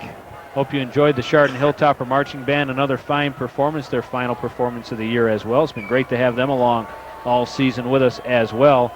Let's take a look now. We've got some halftime stats, and if you look at the halftime stats, you'd never know the score was 14-7, Lebanon leading. First down, Chardon leads at 8-3. Rushing plays, Chardon 26, Lebanon 13. Both teams have thrown the ball 5 times. Both teams have completed 2.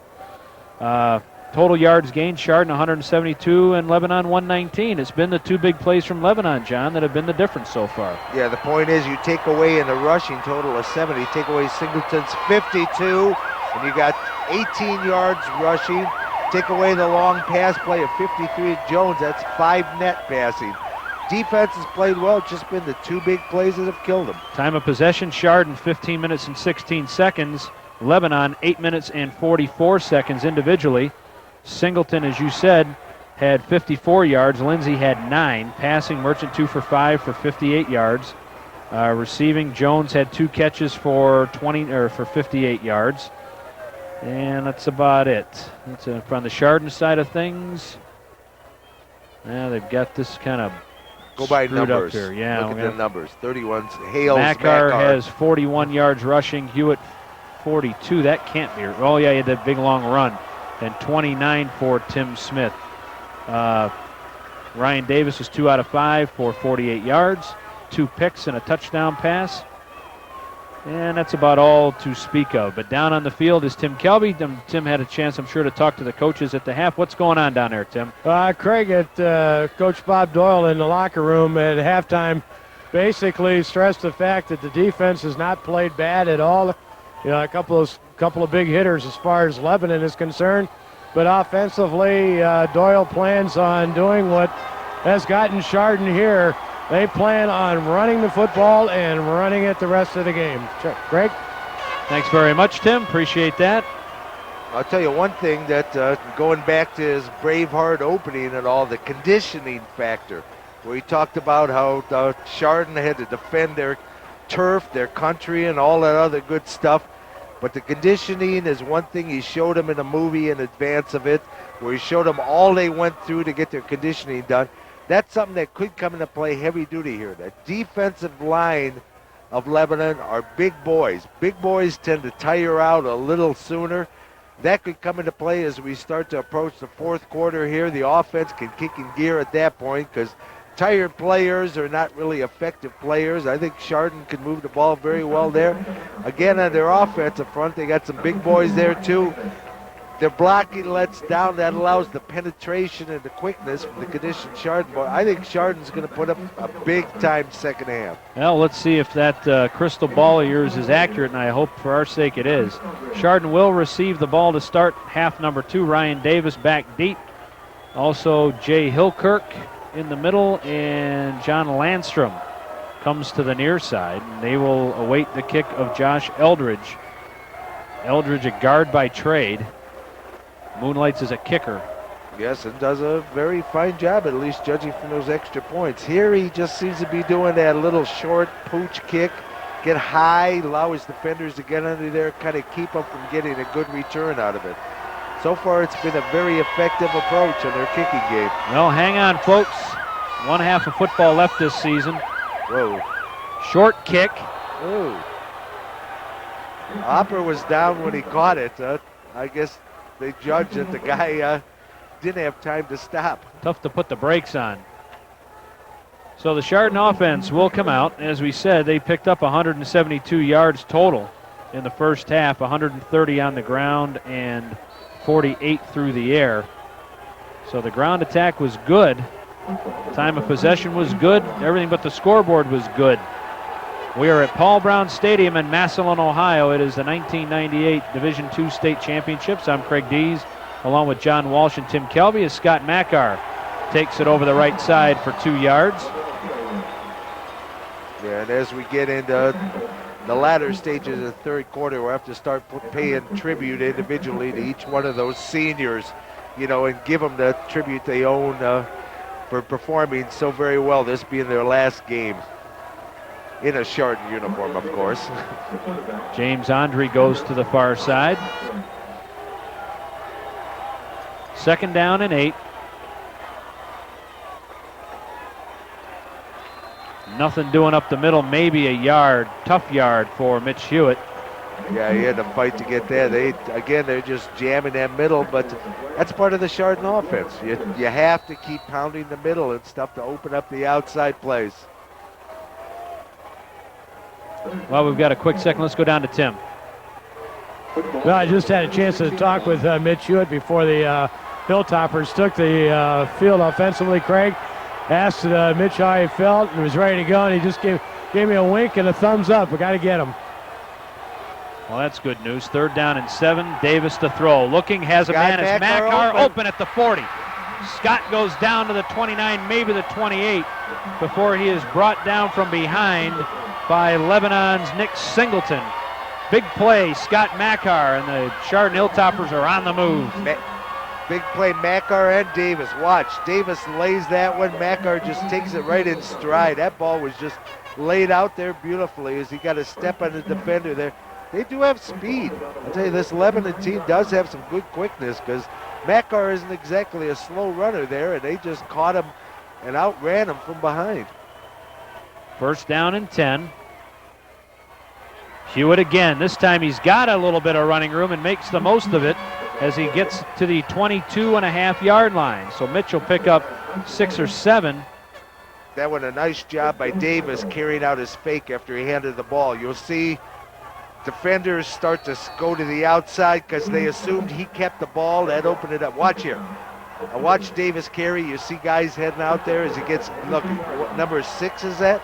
He had to do a complete reversal to come back up on that one. Nice blocking up front, too, led by Dakowitz. 2nd and 3, Hewitt, right side. And that little wink and the thumbs up, and Mitch goes down to the 12-yard line. So Mitch was feeling it when he talked to Tim at halftime, and he has showed it. But I tell you, the difference is, John, there is a little bit of running room. And if you can get through a little bit of a hole and get Mitch Hewitt in the open field, he is as dangerous as they get. Oh, yeah, because he does have speed. Now, Lebanon, like we said, does show some excellent speed out there, but I'm sure Mitch is up to the task of matching stride for stride. You get him in the open field, I'll take our chances. Dakowitz and Burr on the right side, and that's where they're going. This time they go left side, and Hewitt gets tripped up by Mike Williams, and he will push it all the way down to the 7. So another good gain on 1st down of about 5. This time they seem to be stringing Hewitt out a little bit. Rather than running right between the tackles, they're flowing him to the outside, letting him pick his holes and stuff. And that way the guys in the box are getting sealed up inside a little bit. And Hewitt's getting a little more running room, able to do something with it. 2nd down and 6. Chardon can pick up a 1st down at the 1.5-yard line. Makar goes in motion.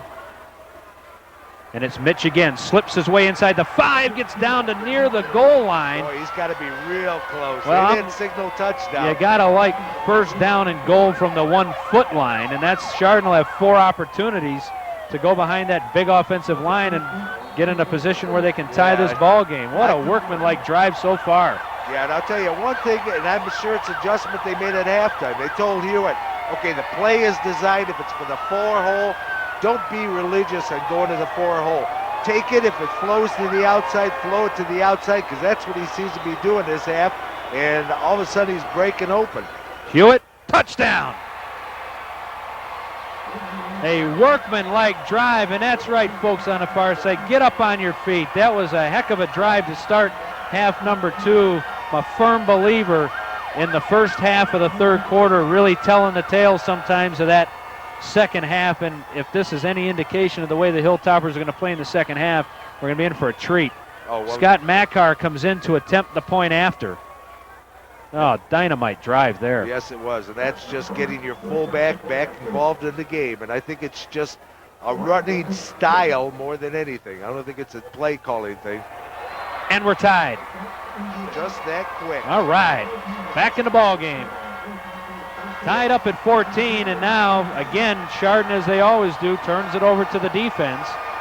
While we've got an opportunity, John, why don't you run through some of that stuff you've got there as Hewitt goes into the end zone. One of those career playoff scoring records. You got, obviously, Scott Neal with his 10 playoff games leads it with 50 points. But Hewitt just put himself up in the 48-point category. And with the extra point, Makar went to 48 points. So either one of them can break, or both, ideally both, will break Neal's scoring record. Yeah, we got some other ones. Tim Smith, like we said, he had, going into last week's game, he needed 16 tackles to tie. Not sure how many I got, but let's say a dozen, and that's a very conservative Tim Smith game. He's going to break the career playoff tackle record, so that's one of them. Mitch Hewitt, with his 224 yards at East Liverpool, has the highest single playoff game record. He needs 150 yards to get the career playoff game record. He's well on his way. What do you have, 42 at halftime, you said? Yes. And he tacked on some in that drive, so I'm sure he's starting to knock on that. Ryan Davis last week with his 80-yard run tied Jeremy Pop's 93 for the longest play in rushing from scrimmage in the playoffs. Makar kicks it to Kelton Lindsay, and Lindsay gets brought down at the 35-yard line. He is brought down by John Landstrom as well as Dan Merritt. You are just a wealth of statistical knowledge, Mr. Walsh. This was provided me by Bob Francis. And Ryan Davis, let's go to another one on him. East Liverpool, he had 97 yards passing, which put him second on the list behind Neal's 148. He's having a game passing tonight. He may come start knocking on that record as well, or at least beat his own. He's got to be in his own neighborhood right now. Let's see if the defense now can make a stop. Merchant to throw. Hit as he throws, and the pass is incomplete. Merritt was on the coverage of Kelton Lindsay. Yeah, Merritt read that little screen, or just a little pass into the flats there, read it, charged on it, and just made the hit, and Kelton. made it totally. You watch here, you see number 7, Dan Merritt, coming up. Yeah, that play had no grounds. It's almost a good thing it wasn't completed, because it probably would have ended up being a 2 or 3 yard loss. Kelton Lindsay last week rushed for 454 yards. That's not a bad game. Not a bad game. Now, Chardon in their first 10 regular season games allowed 443. So, definitely strength against strength. Here's Singleton around the corner, and he gets dragged out of bounds by Rusty Opper. Singleton, the heir apparent to Kelton Lindsay, obviously, and this kid is quick, huh? Oh yeah, Singleton can move. There's no question about boy, that. Oh boy. Lindsay we really haven't seen, because he hasn't got the opportunity. Let's see where he actually steps out of bounds. I thought the referee gave him a very favorable spot there. Right there. Yeah, maybe give him an extra yard. Him an extra yard. That's all right. 3rd down and a long 2. Fans are in life on the Chardon side. There's no question about that. Merchant going to keep it and gets the first down. That was just pure second effort. They had him stood up short of it. He just kind of drove and got the first down. Smith had him. Merritt knocked him forward for the first down. Good strength there, too. You see, right there they got him. And they had him stuck good. He showed excellent power that time. He wasn't going to be denied that first down. So they move the football to the 49-yard line. Now twin receivers, David Linville and Jason Testerman.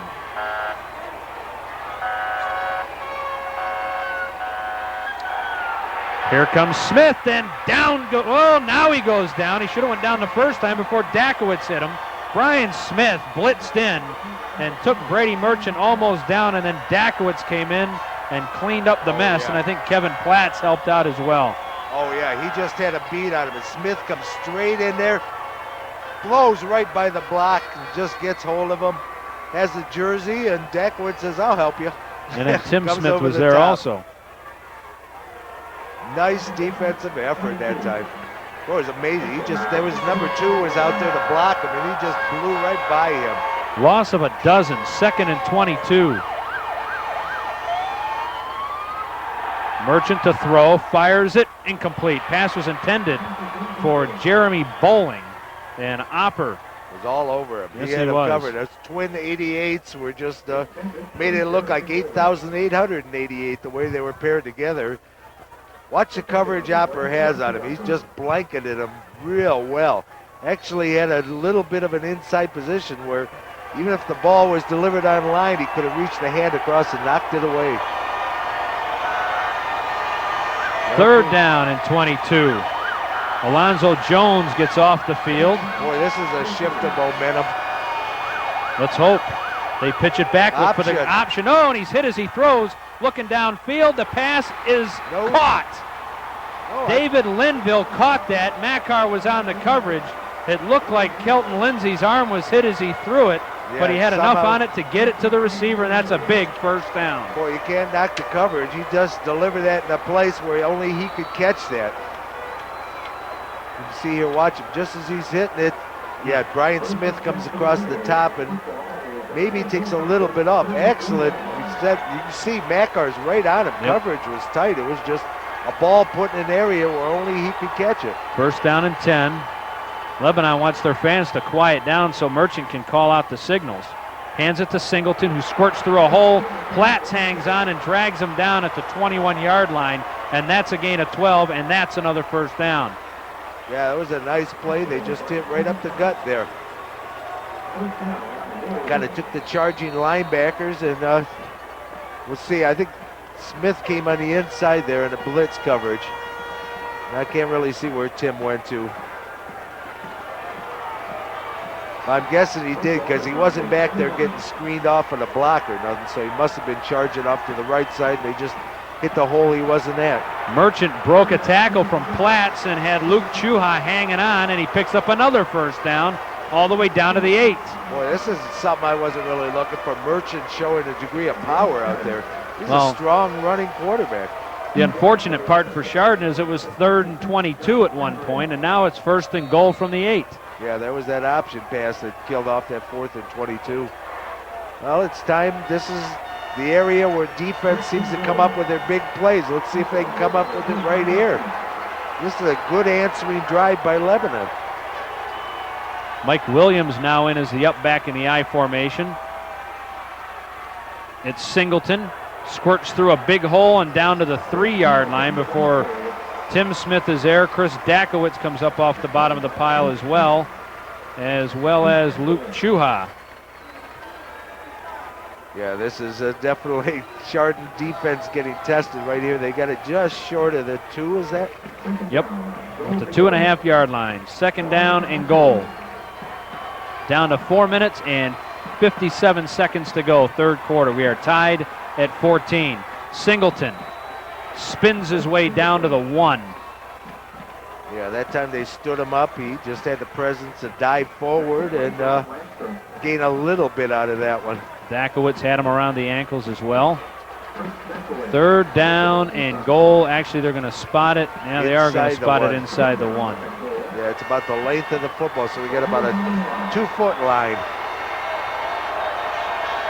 Both stands up on their feet. I'm sure we're just going to have straight-ahead football here. Full power eye this time. Keeper tried to get over the top of the pile, and he does. Touchdown.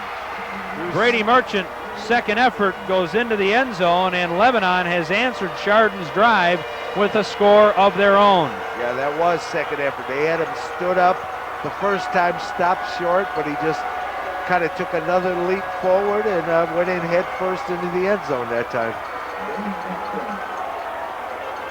Yeah, Lebanon's not going to give up. I thought that drive of Chardon might take a lot out of them, but there's no quit in this team. We got a ball game.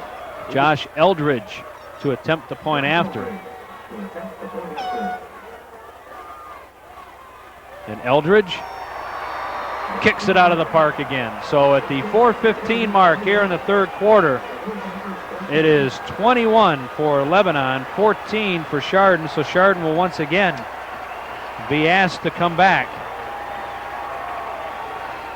Yeah, as mentioned, let's start mentioning some of our seniors now. We'll go by numbers. So Ryan Davis, you're first. Number 2, Ryan Davis. He's been a 3-year starter. This is his first as quarterback. He's done a tremendous job this year. Absolutely. Provided the leader. This is one of those going into the season, wasn't sure who was going to take it. Davis took it, and that just, did a tremendous job of leadership. And number 3, Jason Hillkirk. He's a first-year starter. runs tremendous routes and does an excellent job of blocking on the outside. He's one of those guys when Hewitt breaks out in the open or Makar, he's one of those guys that seals off the safety, allows him to take it the rest of the way. One more, number 17, Ben Chuha. He's a 2-year starter. Last year was a safety. Team leader in turnovers, 4.0 grade point average. Does it in the classroom, does it on the field. Fills in at tackle, backup quarterback, just Mr. Versatility. One heck of a football player. We'll pick up the rest whenever we can. Josh Eldridge to kick off. Hilkirk, Davis, and Landstrom go back again, and it's a squibber. It's taken by Landstrom. Or check that. Taken by Hilkirk. Jason gets smacked down at the 27-yard line. Now they're going to close it almost to the 29. No, that's 26 they're bringing it. Well, where's he? Almost to 28, yep. 28, yeah. That's how hard of a hit it was. It knocked Jay back about 3 or 4 yards. So Chardon will once again ask their offense to answer as Lebanon has trailed by 7, then scored 14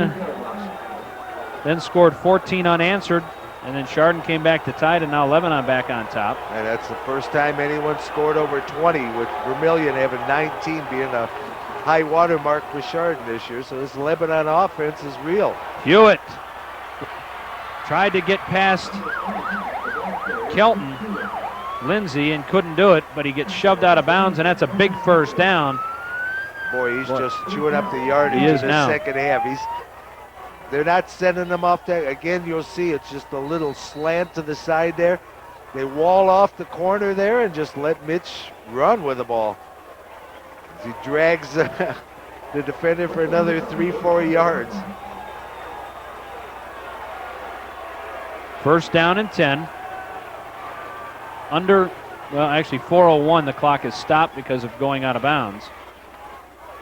Mitch again will go over to the left side into Warrior territory, and that'll be a nice gain of 7. Boy, they are starting to bunch it up. They're not as bunched up in the middle anymore. You see they're starting to string a little bit to the outside. So I guess watch the defensive lineman. If not, didn't really show there. If we can get a shot at what defensive lineman, you'll see they're starting to spread it out a little bit more to the outside now. They're not as bunched in the middle as they were. Gain of 7, second down and 3. Linebackers have even dropped back a little bit. They were closer to the line of scrimmage, and a little bit we had a little movement on the right side there. Yes, we did. Okay, while we got this little break, let me go back to my senior tribute. Number 29, Mitch Hewitt, 2-year starter. I guess all you can say is defensive and offensive force. It's been known about his defense, and he still gets acclimates and player of the year mentions for that or something. But he came across as a fullback. They decided to try him at fullback this year, and he's been all you could ask for and more, setting playoff records, having a regular season high water mark of 284, I believe, in one of the games. Yep. You know, he's just been a tremendous ball player, both sides of the ball. Second down and 8. Clock is running, 3:05 to go. Davis to throw. Looking down, now he's going to keep it. Ryan in the open field is dangerous, puts his head down at the 45-yard line and will be about 2 yards shy of the first down, so he'll pick up 6 and make it 3rd down and 2. Yeah, that makes a nice, easy play after that. As you can see here, Ryan just kind of fakes it again to Hewitt. You know, again, you've been setting it up. Everything's set up off the fullback. They kind of pinched in, afraid of Hewitt because he's starting to move the ball and all open up the outside. Ryan got good yardage out of that. 3rd down and a long yard. Hewitt falls forward. I think he's got it. He's got to get to the stripe. And well, that was a yard and a half, wasn't it? He needed. Yeah. I think he got a little bit. He might be just a hair shy. See where they spot it. That's pretty close. That's worth a measurement, I would say, from this angle at least. Yep, and that's what they're going to do. The first measurement of the year. Warther. Of the night, I should say. Okay, next one. Who did I leave out? Mitch last time? Yes. Number, no. Yeah. Number 31, Scott Mackar. 3-year starter, actually kicked as a freshman. There's not much you can say about Scott. He's all-state, does it all. I mean, that's kicking, receiving, excellent defense, excellent in the back, does his blocking. He's just a complete, valuable player. Number 37, Chris Scanlon. Chris fills in at the cornerback spots, sometimes extra defensive man, spot starter, special teams, one of the headhunters. He's one of the seniors that will be missed. He just helps out wherever he possibly can. When he does get on the field, he just does a tremendous job. And would be helping out more if he didn't have that broken hand. He's got that big club on his hand that is preventing him from getting, I think, a little more action. 4th down and inches. Hewitt. I think forward gets progress. the first down, definitely. They should have forward progress on that one. Well, that's a good one. Minute 53 to go. They will stop the clock to move the chains, but Chardon's drive continues. Okay, as does my senior tribute list. Number 41, Tim Smith. 2-year starter at that middle linebacker spot. I think about all you can say about him. He's the heart and soul of probably the best defense in the state. He's a tremendous reader, tremendous reactor. Just his quickness and his versatility and leadership has helped this team get to this point where they're playing for the state championship. 1st down and 10. Davis may be changing the play at the line of scrimmage. Now he sends Smith in motion. He's going to keep it on the option. And he gets dragged down at the 40, so he'll pick up 2.5 yards, and flags fly. Away from the play. That was way away from the play. I didn't see exactly what happened. I hope we don't have any silliness down there. Well, it has to be. When it was that far away from the play, there's a big pile of bodies there. I'm sure somebody was doing something inside that pile they shouldn't have been doing. Which way are they moving it? I didn't see who they marked it against. Unsportsmanlike conduct against Chardon. Boy, you don't need those. You definitely don't need those way away from the ball. Yeah, there was just a big pile up of like 2-3 players from each team on the side opposite the play. That's where they threw the flag, and couldn't see what happened, but it was obviously something that had no influence on the play and should have occurred. Okay, let's pick up another one real quick. Number 44, Kevin Platt. 3-year starter. Might be one half of the best brother combination to ever play for Chardon. And that's, we still got one more year of Brian Smith coming up, so that, till we get the full career stats or something. Right now we'll call the Platts as a couple of the best brother combinations ever. Mitch Hewitt gets up to the 48-yard line, so he'll pick up a little bit over, or a little bit under 3 yards. And that'll bring up a 3rd down and about 21. Boy, that unsportsmanlike conduct call, those will kill you. Big time. And another thing about Kevin is that obviously you see him with his sacks and his defensive end plays, but he's a tremendous blocking tight end out there. A lot of those things that go to the outside, it's because Kevin's sealing his guy to the inside with blocking. He's just a punishing blocker. 3rd and 21. Lebanon converted something similar earlier on. Davis going to roll out, looking, firing. Mackar coming back, and that's going to be picked off. Kelton Lindsay picked off that ball. Just as good as a punt, though, I think, John. Back to the 19-yard line, and that is where the Lebanon Warriors will get the football back with a 21-14 lead. There's only 8 seconds remaining here in the 3rd quarter. Yeah, that was, like you said, it was as effective as a punt. It pinned him inside the 20, and really didn't have a high success rate of completion that time, as Mackar was very well covered on that one. But if it was incomplete, ended up punting now, and it might have rolled in the end zone, or who knows what. Might have got a bigger return, so that suffices as a punt. Singleton tries the outside, gets the outside, and bear crawls his way for a couple of yards, and we have played 3 quarters of football here at Paul Brown Stadium in Massillon. And for the first time all year, the Chardon Hilltoppers find themselves with their backs against the wall. They trail by a score of 21-14, but we still have 12 minutes of football remaining. For the state championship. And that'll, well, this is it. This is for the seniors I've been reading off, this is their final 12 minutes of football.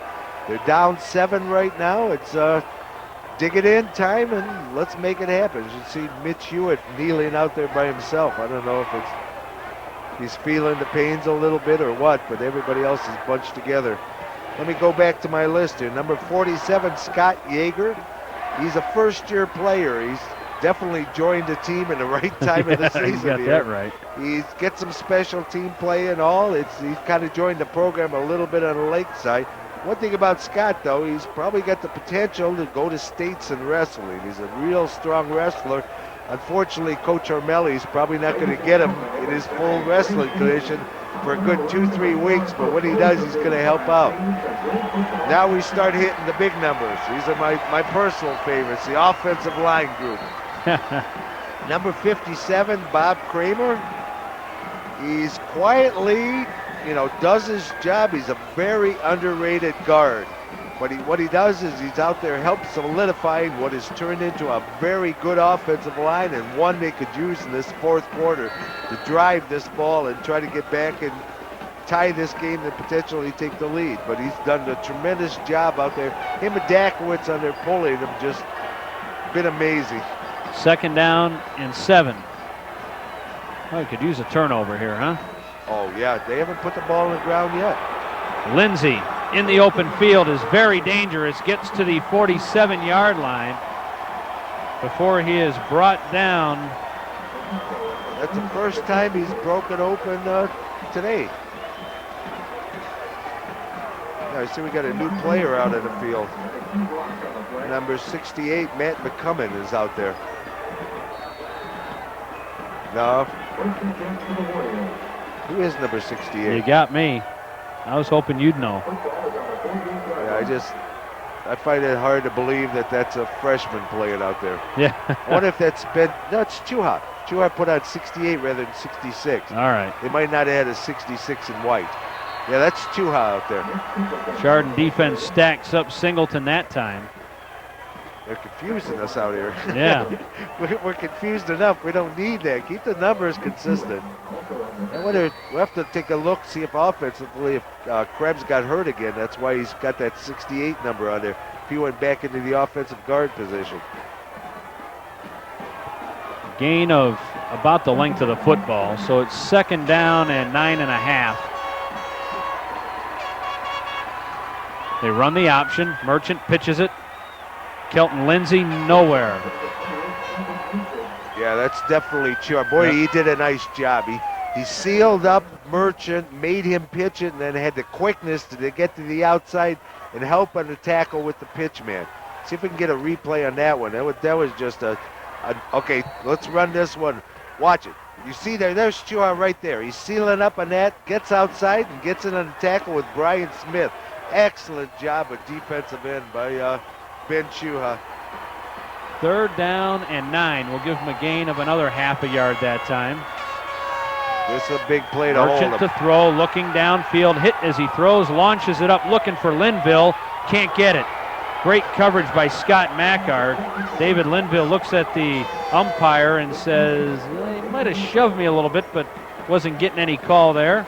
Well, did you see Mitch Hewitt on that one coming on the quarterback?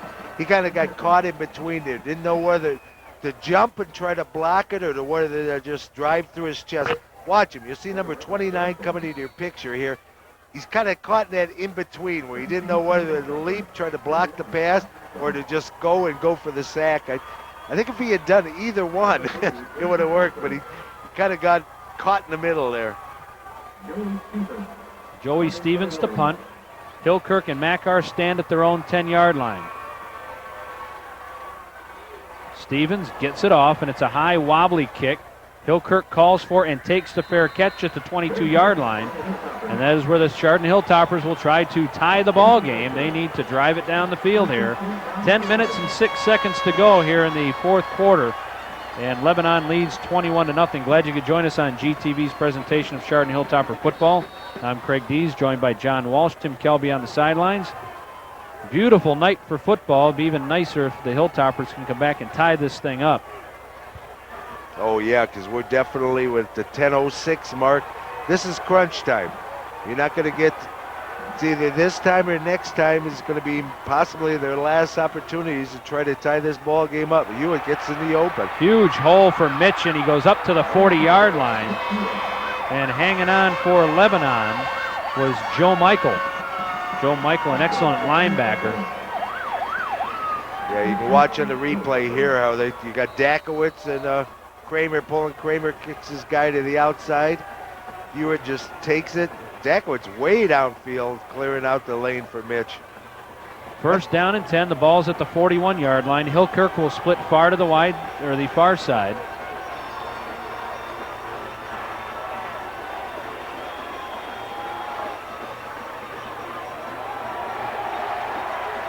Now somebody cut inside that. Yeah, that time Kramer pulled on that, but somebody cut up behind him and made a tackle on that one. They're luking on the far side again. Yeah, see, we do have Krebs out there, so I don't know why, unless he went in for a play or two. Chuha put on a 68 number. Second down and 9 as Chuha picked up 1 yard on the play.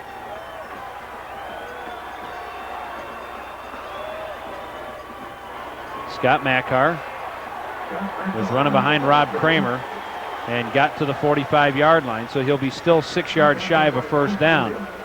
Clock is running, 8:50 to go on the ball game. You can see here again, you got those two pulling guards out in front of you there. They seal up real nicely, and Makar just gets what he can. Speaking of pulling guards, we got next on our senior list, number 73, Chris Dakowitz. He's been a 3-year starter. This is his second year of getting playing time at that guard position. He's just blossomed, to the point where he made all-state guard. How much higher can you get? It's just been fun watching him and Kramer pull on so many plays this year and pull very effectively. Got that right. Davis going to keep it. Ryan's got the first down and then some as he is upended at the 45-yard line and shoved back to midfield. Forward progress will get Ryan Davis the first down, and the Chardon drive continues. Well, I tell you, they don't like to blow that whistle real quick. Hard to hear, I think, up here too, John. Maybe because that's even down below when they were running somebody out of bounds, Chardon let up, but I didn't hear anything either. So. Well, I heard that maybe one. They got them dog whistles going, huh? That could be. We're just not high pitched enough to hear that. I think that was a set pass play, but Davis just saw the big green in front of him and took it, realizing that was a smart move to make sure you get that first down, because completion is 50-50. Andrew Gottfried on the tackle. Hewitt gets stood up Hewitt again. Gets a yard on the on the carry, and let's go down to the field. And there's Tim. I'll tell you guys, there's no problem with the whistles. They're what you're not hearing up there. They are late most of the night. I'll tell you what, that last play there, that was probably 2-3 seconds after that forward progress was stopped. So, I think that's been a problem all night. And I think, too, that Chardon has been on the short end of a couple of pass interference calls on Lebanon offensively, and that last one that was incomplete. Could have been Lebanon on offensive interference. Thanks very much, Tim. Second down and 9. Ryan Davis to throw. Looking, has Makar, tosses it up, but Lindsay is there and almost took it away. Oh, Lindsay just is able to accelerate so quick and cut that lane down, and Makar did a good job of knocking it away. Yeah, he, again, needed a little bit more air underneath that ball. If he could have thrown it over just a little bit higher, I think Makar could have come down with that, because he was behind the defender, but the ball was thrown just a little bit short. More catchable for the receiver, for the defender than it was for the receiver. Okay, finishing up, let's, these two guys I'm going to group together. But it's the two big tackles of Chardon. Third down and 9. Davis to throw. Looking, has Makar again. Can't get to it. Got some feet tangled up, but I don't think Scott could have caught the football anyhow. Well, I guess we're going to try to pin him deep and let the defense do their job. They're going to have to hold him pretty much a 3 and out and keep him down as deep as they possibly can. You can see here, again, that was pretty good coverage this time. There really wasn't much opportunity for Ryan to get that pass in there. Yeah, they was covered pretty darn well. That's it, Nick Singleton. Going back to my left, I'm going to group Krebs and Burr together. The reason being they're both tackles, both 2-year starters, and it's almost a coin. Oh, that's a nice bounce. Nice bounce. That's exactly what Chardon needed. Singleton took it at the 9 and didn't go anywhere but backwards, but they will give him progress to the 9, and that is where Lebanon will take over. Let's finish up the list here. Well, anyhow, going back to Krebs and Burr, I pretty much would say it was a coin flip between these two guys as to who has improved the most from last year. Both of them last year were just learning their craft, a little bit shaky and all. This year, they both become strong tackles, you know, where you can run left, run right. It really doesn't make any difference. So, you know, they play the same position. They both improved tremendously, and they both have been good starting and made an excellent line for Chardon. Singleton with a huge hole gets knocked out of bounds by Rusty Opper. But another first down for Lebanon. Boy, that's... And Mark Burr, there was a nice article in the paper the other day, and Mark Burr had nothing but great things to say about Chris Dakowitz. Put him in the mentor role, if you will, and said if it wasn't for Chris Dakowitz, he probably wouldn't be playing football any longer. Well, they're good friends and all, and like I said, I don't know if that's the fact that he wouldn't have been playing football. I think that's paying a little bit more tribute than necessary, but maybe he can give him credit. He might not have been playing that much, because I know in the offseason, Dakowitz and him were workout partners, and they just pushed each other, and both of them, their games went way up. Kelton Lindsey squirts up the middle and gets to the 25-yard line, so he'll pick up 3. You got one more senior to mention. Okay, and then the final one. Okay, again, this is Lindsey gets a little bit of an opening inside here. He's going to the right, cuts it back to the left, just finds his way and makes something out of where there was nothing. Final was number 88, Rusty Opper. He's a first-year starter, gets to play at the offensive end, at the cornerback positions where he really plays. He solidified his secondary. That was supposedly the weakness of this defense, if there was a weakness. And consequently, his play, the play of Danny Merritt and all, just solidified a secondary that was thought to possibly be the one Achilles heel in this defense. It proved there wasn't one. This defense is real. To all you seniors, thanks for 3 great years of varsity football. The fans appreciated your play. You know, you've elevated the program to another level here. They've been to state again. Now this puts them in the game a second time. Thanks to all of you for just enjoyable play and hard work. I second that, John. 3rd down and 8. Merchant looks, throws, tosses it away. Hewitt knocked him to the ground. Merchant is going to be slow to get up. Okay, it's time for the offense. We got 5:13 left. This ball didn't have any opportunity at all. He had good protection up front, though. They started to get a little tight, but look at that pocket they formed around. Now it started to close up. That probably made him deliver. Again, you got to give that tribute to the secondary. He kept looking, and there was just nobody to throw to. I think he just threw that ball away. Oh, he did. Joey Stevens to punt. Scott Mackar stands at his 38-yard line, and Chardon has not really done much in the way of punt returns. I think every single one today, and actually through the playoffs, has been a fair catch. Stevens booms that one. Scott's not going to call a fair catch on this because there's nobody near him. Looking for somewhere to go, and he's able to get it back to the 25-yard line. Yeah, he didn't have much running room because he caught that one over his shoulder. Is Mackard? No, he's getting up. I thought he was down. But he caught that one over his shoulder, had to kind of put the brakes on, turn himself around, so that kind of allowed the defenders to get down there. Boy, that he can kick. Yep, Dan Jackson on the tackle. He's definitely got the punting end of his game down, something fierce.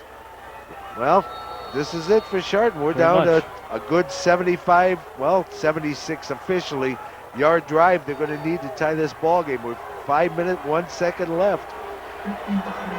This is what football's all about.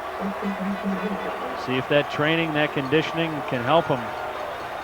keep things rolling here is Davis to throw again. I think he's going to run it now, and he does. Puts his head down and picks up another 7. Are you surprised at the amount of passes that are being thrown here in the late third and early fourth quarter, John? It seems like they're putting the ball up a lot more than normal for a team that is known for their running prowess. Yeah, it's not like a panic because, we still got plenty of time out here to make stuff happen on the ground, so we don't really need to go into the air. As a matter of fact, the best thing would be right now is get a good long drive, eat clock, and go into the overtime situation. 2nd down and 3, so Ryan picks up 7 on the last play. And they give it to Hewitt. Hewitt, nothing up the middle. Got back to the line of scrimmage, and that's about all. And that'll bring up a 3rd down and 3. We are fast approaching the 4-minute mark to go in the ball game. I tell you, I've never seen Hewitt. He's getting stood up today a lot more than I've ever seen him. Normally he drives people, but they get these big up front boys, and Hewitt's hitting them, and it must be like hitting a wall because he's kind of hitting it, getting stood straight back. Well, they got the bookends at tackle that go 229 and 269, and then Will Hatcher and Matt McCutcheon are the defensive tackles. McCutcheon's what, 270, I believe. Davis going to keep it. Davis across the 40 into the open field. This is where he is dangerous. Breaks a tackle, knocked out of bounds by Kelton Lindsay at the 38-yard line, and that is a 1st down. Again, Ryan Davis comes up with that big play right when they need it. He is so clutch, huh? Very. And the point is, he got the 1st down, which is tremendous, but it's what he did afterward, just breaking tackle after tackle to turn, what was opened up into a small game into a very large game. Watch it here. He gets those two guys, just splits the defenders there, gets around him, kind of gets this guy, fights through him, finally I think he could have kept going, but he ran out of sideline. He just didn't have any room to maneuver anymore. 1st and 10. Davis shows like he's going to pass it again. Dumps it to Makar. Stays in bounds. Gets the 1st down. What a great play. Oh, man. That was excellent presence. Knowing where the line of scrimmage was. Absolutely. Was the great important point. thing. Kind of pulled up and just dumped it because the defender was on Makar. He released Makar to defend against the run. Davis saw that and just pitched it. Watch this. This is just beautiful. This is just smart football. You can see he's got it looking like run all the way. Sees the defender release Makar, just flicks it to him. He was 2 yards behind the line. It was a very legal play. 1st down and 10. The ball is at the 26-yard line. Davis looking to throw again. Looks underneath. And that looked like it might have hit the big toe of Scott Makar. Yeah, well, I think that was, again, a smart play. He was under fire. He was going to be taken down there. I think he just threw it in a place where if Makar could do something really magical, he'd do it, but not because Makar was defended pretty well. Threw a little bit behind him, hoping Makar could make some sort of magical turnaround on it, but if not, it wasn't going to get intercepted, and he wasn't going to take the sack. So I think that was just a smart play on Davis's part. 2nd down and 10. Rusty Opper comes to the near side. Platts is the tight end now on the left side. Boy, this is a state championship. This is a good one. This is what they're all about. Smith runs in motion. It's Hewitt. Straight up the gut to the 15. Got the 1st down and more. Mitch dragging tacklers down to the 2. Whoa. Almost got in. Brady Merchant saved a touchdown. Yes, sir. This is a state championship.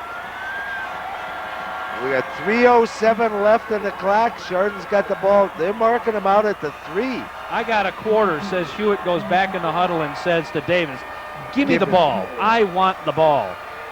He wants to get in the end zone again. I think between him and Makar would want it. Davis would want to keep it. These are all clutch players that, when the game's on the line, they want to be the one. Chardon. That's what it's all about. Driving. Hewitt, right side, leaps, touchdown! Wow. 75 yards they had to go, and they did. Now they tack on the extra point, new ball game. Okay, and that puts Hewitt in the career playoff leader for Chardon with 54 points. More importantly, it puts them within 1 point of tying this game. Very important You extra just point. knew that Mitch wanted the ball there, too, after that run that he almost got in the first time.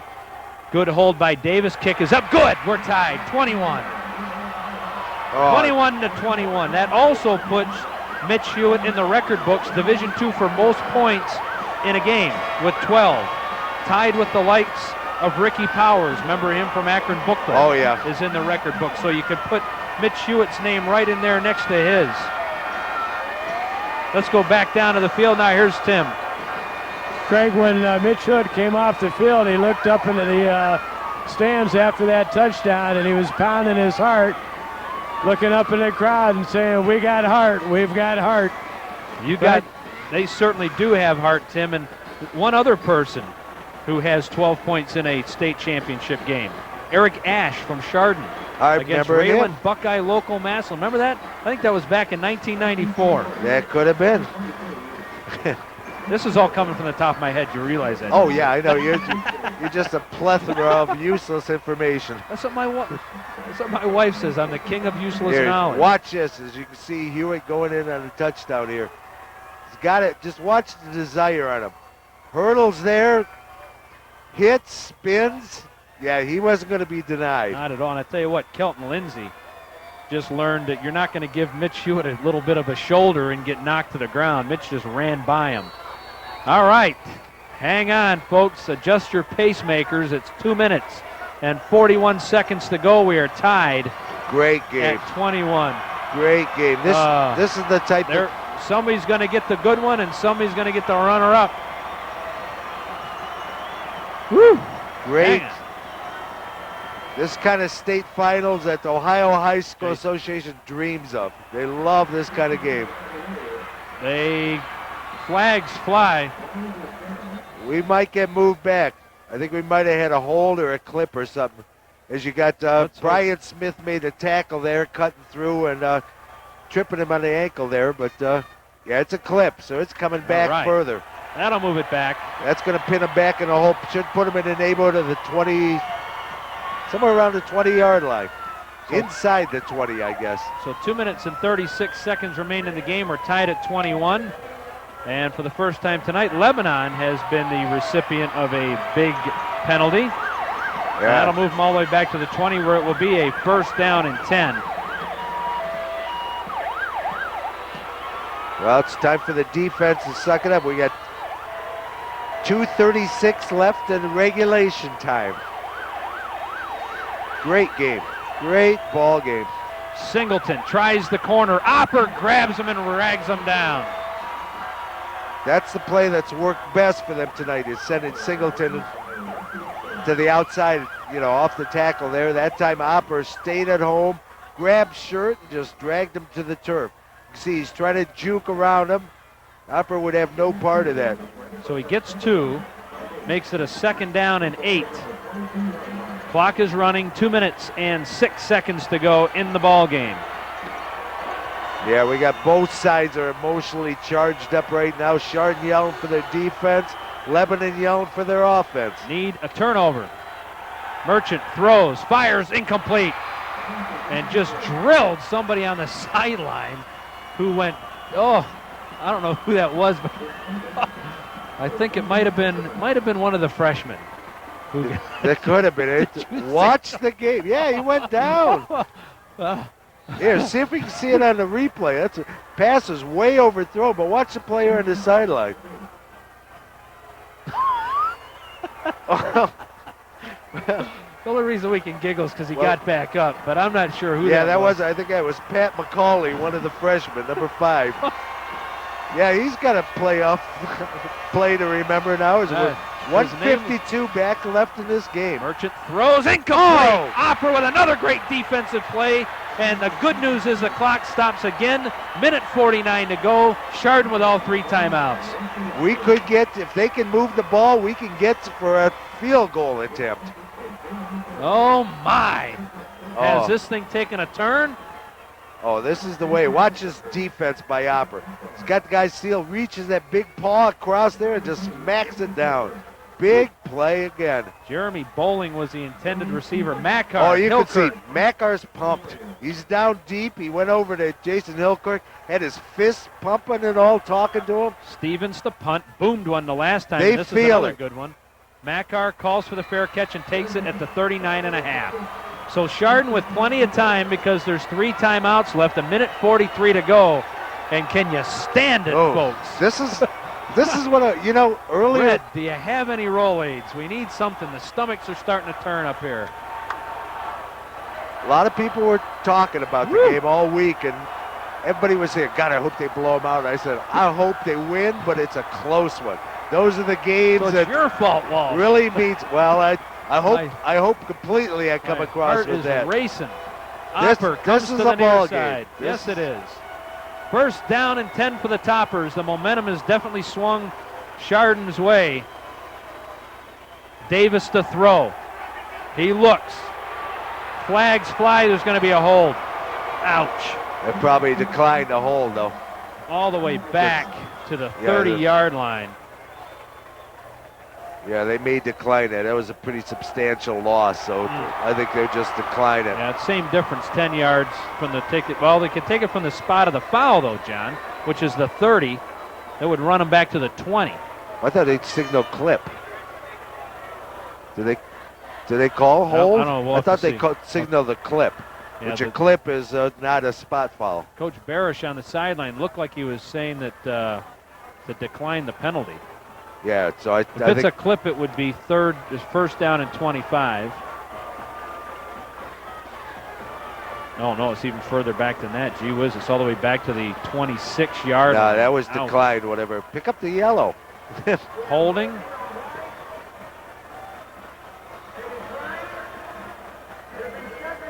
See, now holding, though, you take from the spot of the foul. They That's- could have really that's a moved them spot- back another. spot but foul, yeah, They I don't know. want the down, though. They want to eat up the down. It is 2nd and 24. Minute and 27 to go. Davis hands it to Mitch Hewitt. Breaks a tackle, gets across the 30 to the 31. They still got a long way. Right now, Minute I think- 16 to go. Timeout, Lebanon. And Lebanon does take a timeout. And while we have a minute, we should tell you that high school sports will continue all winter long here on GTV. We'll cover Berkshire, Cardinal, and Chardon sports. We'll do basketball and wrestling. So check us out right here on GTV regularly for the replay dates and times. And also this month of December, we'll also be airing several holiday programs this month. So check Channel 24 for that information as well. There's our address in case you want to drop us a line. Post Office Box 336, Chardon, Ohio 44024. The fax number's up there. You can email us on the World Wide Web at jogatv@compuserve.com. Third down and a bus ride. About 18 yards to go. The need to get into Lebanon territory for the first down. yeah, I think Lebanon's thinking of getting the ball back and trying their field goal, too. I think that's the reason they just burned one of their timeouts is we're 1:15 left in the game. Chardon full complement of 3 timeouts. Third down and a long way, 18 we'll call it.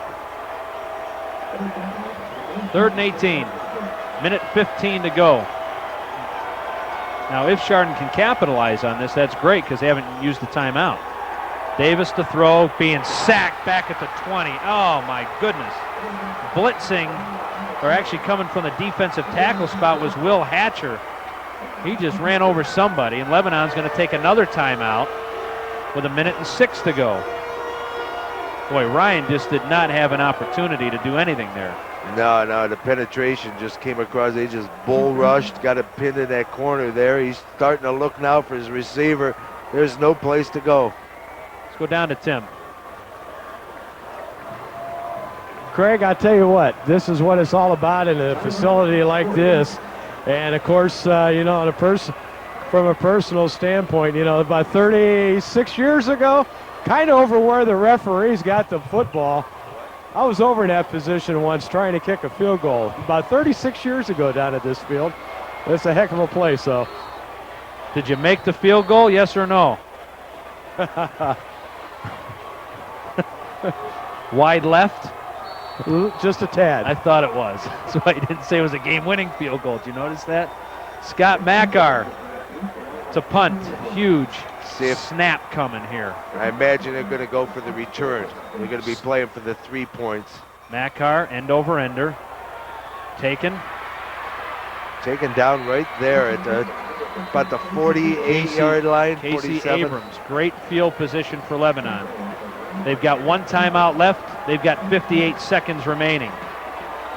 Yeah, again, like we said, we don't know how long the range is on the field goal kicker, but his extra points seem to have plenty of legs, so possibly they'd still have to get it down to the 30-yard line minimum, I would guess. Singleton is the single setback behind Brady Merchant. 1st down and 10. Merchant to throw. Pop pass knocked down by Opper. Got around Jeremy Bowling again and knocked it away. Boy, that was some athleticism. He kind of got spun around, reached behind him, and smacked that ball away. Chris Dakowitz is asking one of the officials, could you kindly get that guy from quit holding me, please? Probably watch Opper reach. See how he kind of reached back behind him? He was off balance. So it was an excellent job again. Didn't eat up much time. We got still 55 seconds left on the clock. 2nd down and 10. Like I said, they got to get somewhere around the 30-yard line to have a reasonable attempt at a field goal. Merchant again to throw. Looks underneath. Pass is complete. Oh, the little hook and lateral. Into the hands of Lindsey, who will go in for a touchdown. Oh, what a fabulous call. 48-yard hook and lateral. Oh, was that something? Yeah, they set that one up really, really nice.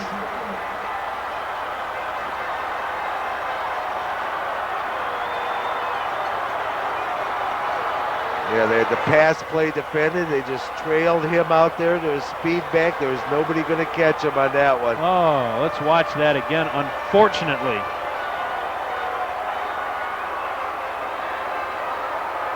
Watch it. There's Lindsey going out there right now just to be the trailing back of that. Boy, he just got that pitch off, too. Makar hit him. The extra point, no good. But there's 46 seconds to go. Lebanon leads it by a score of 27 to 21. Can we see that again, Jason? If we've got it handy. That's something. Who caught that? I need to know who caught the pass, because they made an excellent pitch, great awareness as they were being hit by Makar. Yeah, he was almost the point of being down. Look at that. He was actually strung down on his way to the ground when David he pitched Linville. that one. Well, there's a heartbreaker. Wow. Absolute stunned silence on the far side. Let's go down to Tim. When St. Ignatius played Canton McKinley, they had 80 yards to go with 40 seconds to play and no timeouts left. They got down to the 1-yard line. Lee Chardon's got 46 seconds and all 3 of their timeouts. Let's see what can happen. You never know. If we can have a kickoff return like we had against Dover to start the first round of the playoffs and put Chardon in field position, the beauty of this is if they can pull off the miracle and get into the end zone, extra point wins it. Opper jukes his way around and gets smacked down at the 28-yard line. 39 seconds to go. Chardon comes out with about 73 yards ahead, 73 yards ahead of him. The thing is, we probably have to go through the air here, and they're just going to have to give Davis the time. You're going to have to protect him, give him the time to get a receiver out there open. It was a pretty wild ball game that went on here this morning as well, where there was 3 scores in the final 5 minutes, I think. So anything can happen. 39 ticks to go. Hillkirk to the near side. Hewitt is a single setback behind Davis as Smith goes in motion. They fake the delay. They fire, picked off. Pass was intended for Platts, and it is intercepted by Andrew Gottfried, and that will about do it. Yeah, it should be ball game. Down to 29 seconds left. Chardon's got its timeouts, but they're not going to have much time to do much of anything with the knees being taken. So Gottfried picks off a Davis pass, and disaster for the Hilltoppers in the last minute and a half. Well, again, to all you guys, all you seniors and your underclassmen playing and stuff like that, build off this one. There's not many teams that make it to a state final. You know, it's a disappointment right now, but it's something you should be proud of. Because you've got a place that, I'm surprised that they ran that one outside. Singleton. I thought they'd keep real safe inside. Because the outside stuff, if you strip the ball and can take it away, you don't have people backing you where you can run with it. I'm really surprised at their play calling on that one. So Singleton, excuse me, John. Singleton doesn't get any yards, but he does burn some time off the clock as there is down to 20 seconds to go. And just a heartbreaker tonight here at Paul Brown Stadium. Yeah, it looked like we were going to head into overtime here. This is the first offensive unit. Now, granted, there was some big plays in the first half, but the first offensive unit that has really performed well against Chardon. But it was really 3 big plays. A 53-yard Alonzo Jones pass from Brady Merchant in the first quarter. Then a 52-yard Nick Singleton run. That made it 14-7 as we went to the half. Hewitt had a 1-yard run to start the third quarter, and then Merchant had a 1-yard run, but then another big pass after another Hewitt touchdown, a hook and lateral. And Kelton Lindsay goes in. Straight up the middle they go, and it's Merchant on the keeper.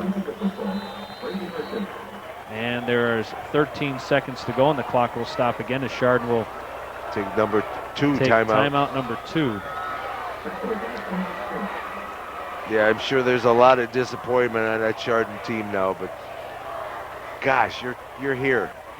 You made it, guys. Your goal felt just a hair shy. You wanted to win it all, but being here is quite a testimony to you. And there'll be a parade tomorrow at 11 o'clock. It's a little, I'm not announcing it for the GTV broadcast because we don't come on till noon. The parade's over by then or something. But I'll miss the first broadcast of this game tomorrow because I'll be at the parade. Because these guys deserve, any acclimates you can give them. They've had a tremendous season. They've come within, essentially one play of being right there to take the state championship. So 13 seconds remain. Merchant under center. 3rd down and 8. They're going to run the option. Merchant's just going to run for his life and try to eat as much clock as he can. He could actually run the other way and take a safety. Merchant runs, stays in bounds, flags flies. He goes down, and time has expired, but there is a flag. But if it's against the offense, it doesn't matter, and that is the game. Nope, actually the official is waving the team. Why? I don't know. I don't understand that. Well, we'll find out. If it's on the offense, it's over anyhow. If it's on the defense, they just decline. Clip against the offense. And I don't know if they're keeping the there might be a second on the officials clock time on the field, which they are supposed to do. That's probably about the only thing it could be. Great athletic ability there by Brady Merchant to kill a lot of time. That's a strange way to kill off a clock, though. You could honestly, he could have actually started running the other way. Oh, sure, he could have run out of the back of the end zone. Like taking a safety, and that's it. That'd have been 2. But then again, you would have had to stop and make sure the clock was in the right point.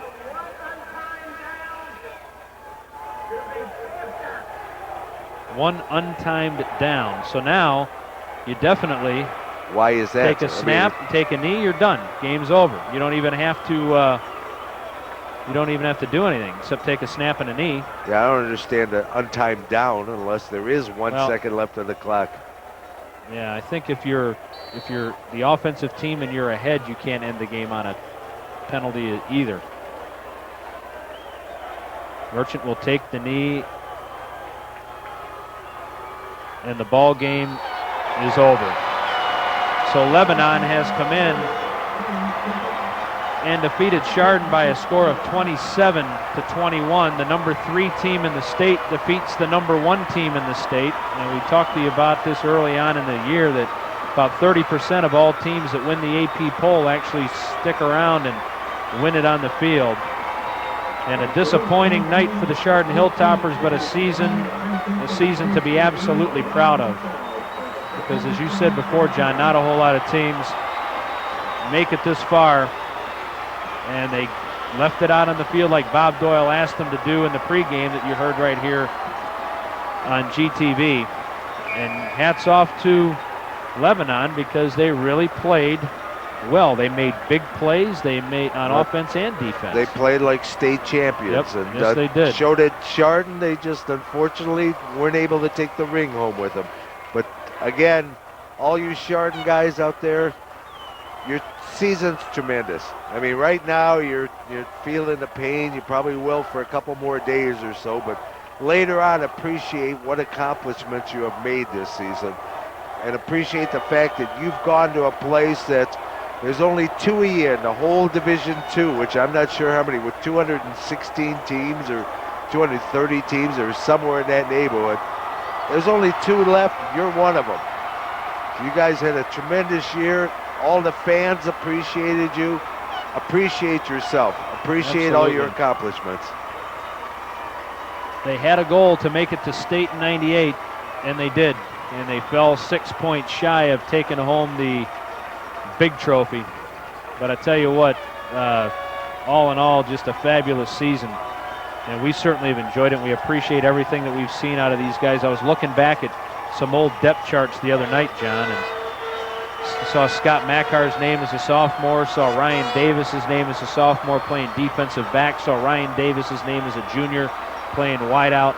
And it's kind of fun to relive those past couple of years that we have had with these fellas, and we really have enjoyed it. And unfortunately, there's only one team in Division II that'll end their season with a win and call themselves the state champs, and that is the team in maroon and white down below.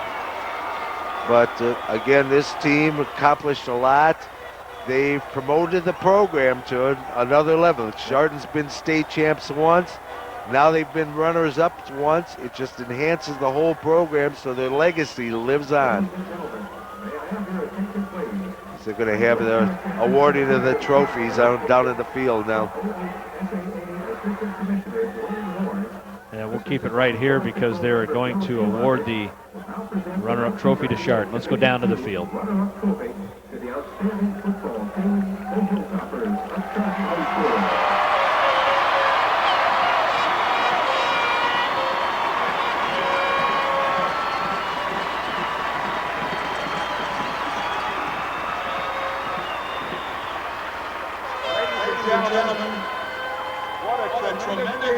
My 2 terrific football teams. Coach Doyle and your Hilltoppers, you've had a marvelous year. 13 wins in a row, ranked #1 all year. You have a lot to be proud of.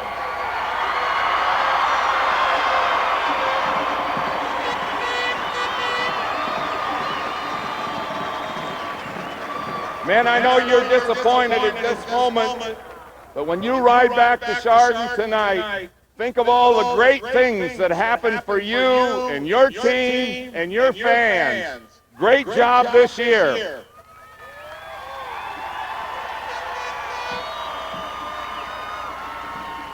Now, on behalf of the Ohio High School Athletic Association, it's my privilege to present to you, Coach Doyle, and your Hilltoppers from Chardon High School, the 1998 State Runner-Up Trophy. Congratulations.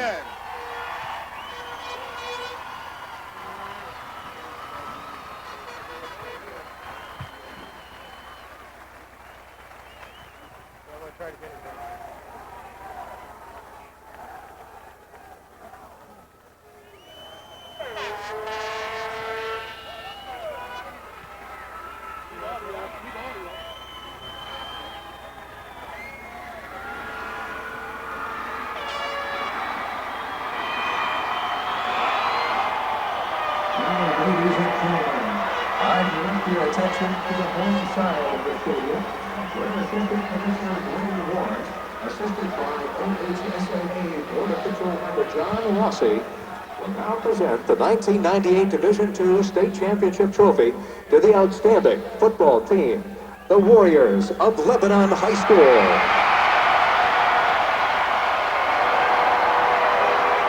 Mr. Warnes.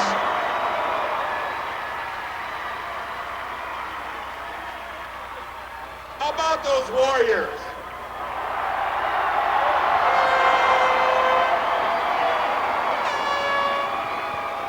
Coach Broush and the men from Lebanon, you played a terrific game tonight.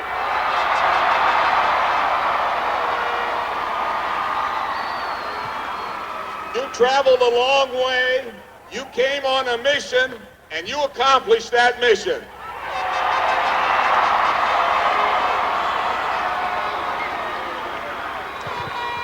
Now, Coach and players, on behalf of all those great fans that traveled with you,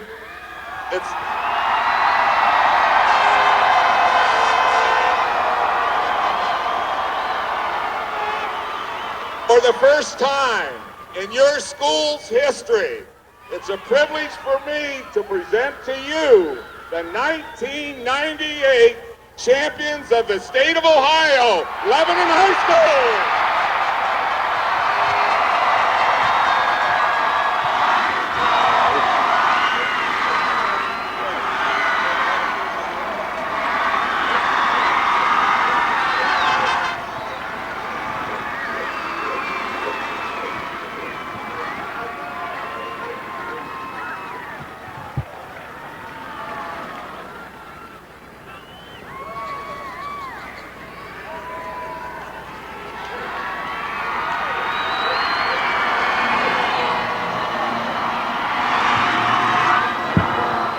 Jason.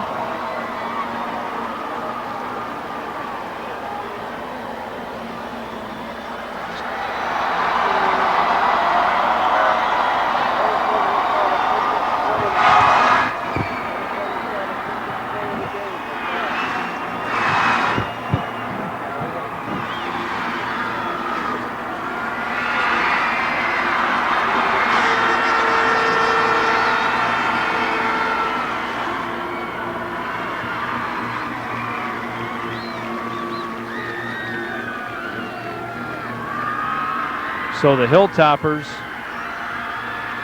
and there you see the championship trophy for Lebanon.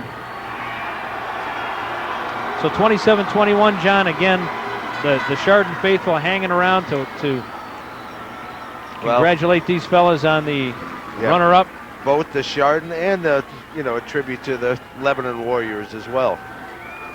Because, they're a good group of fans, and they're starting to file out a little bit now. The trophy presentation's over and all. But they did stay right to the bitter end, and they stayed out, as they got it. It wasn't as soon as the game was over, they started filing out. Yeah, there's Coach Bob Doyle, and I tell you what, Bob has been very gracious, as he always is with us for these broadcasts, including inviting us into the locker room before tonight's game, which was very special for everyone, I think, to get an idea of what goes on.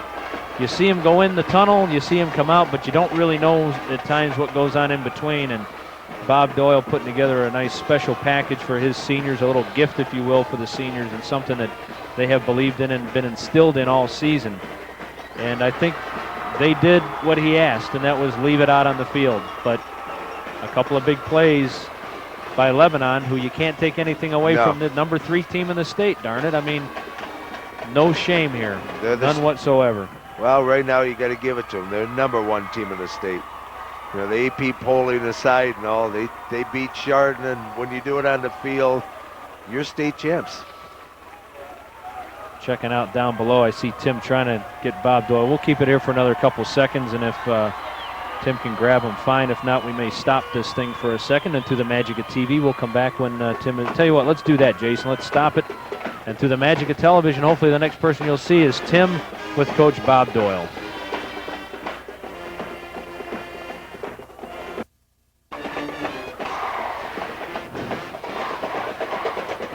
welcome back to Paul Brown Stadium. We were not able to get Bob Doyle. Unfortunately, the press whisked him away into the press area where he has to have a press conference for the state of Ohio. So unfortunately for us, we're not going to be able to get Coach Bob Doyle this evening. But John, another good season. It was, again, truly my pleasure to work with you again this year.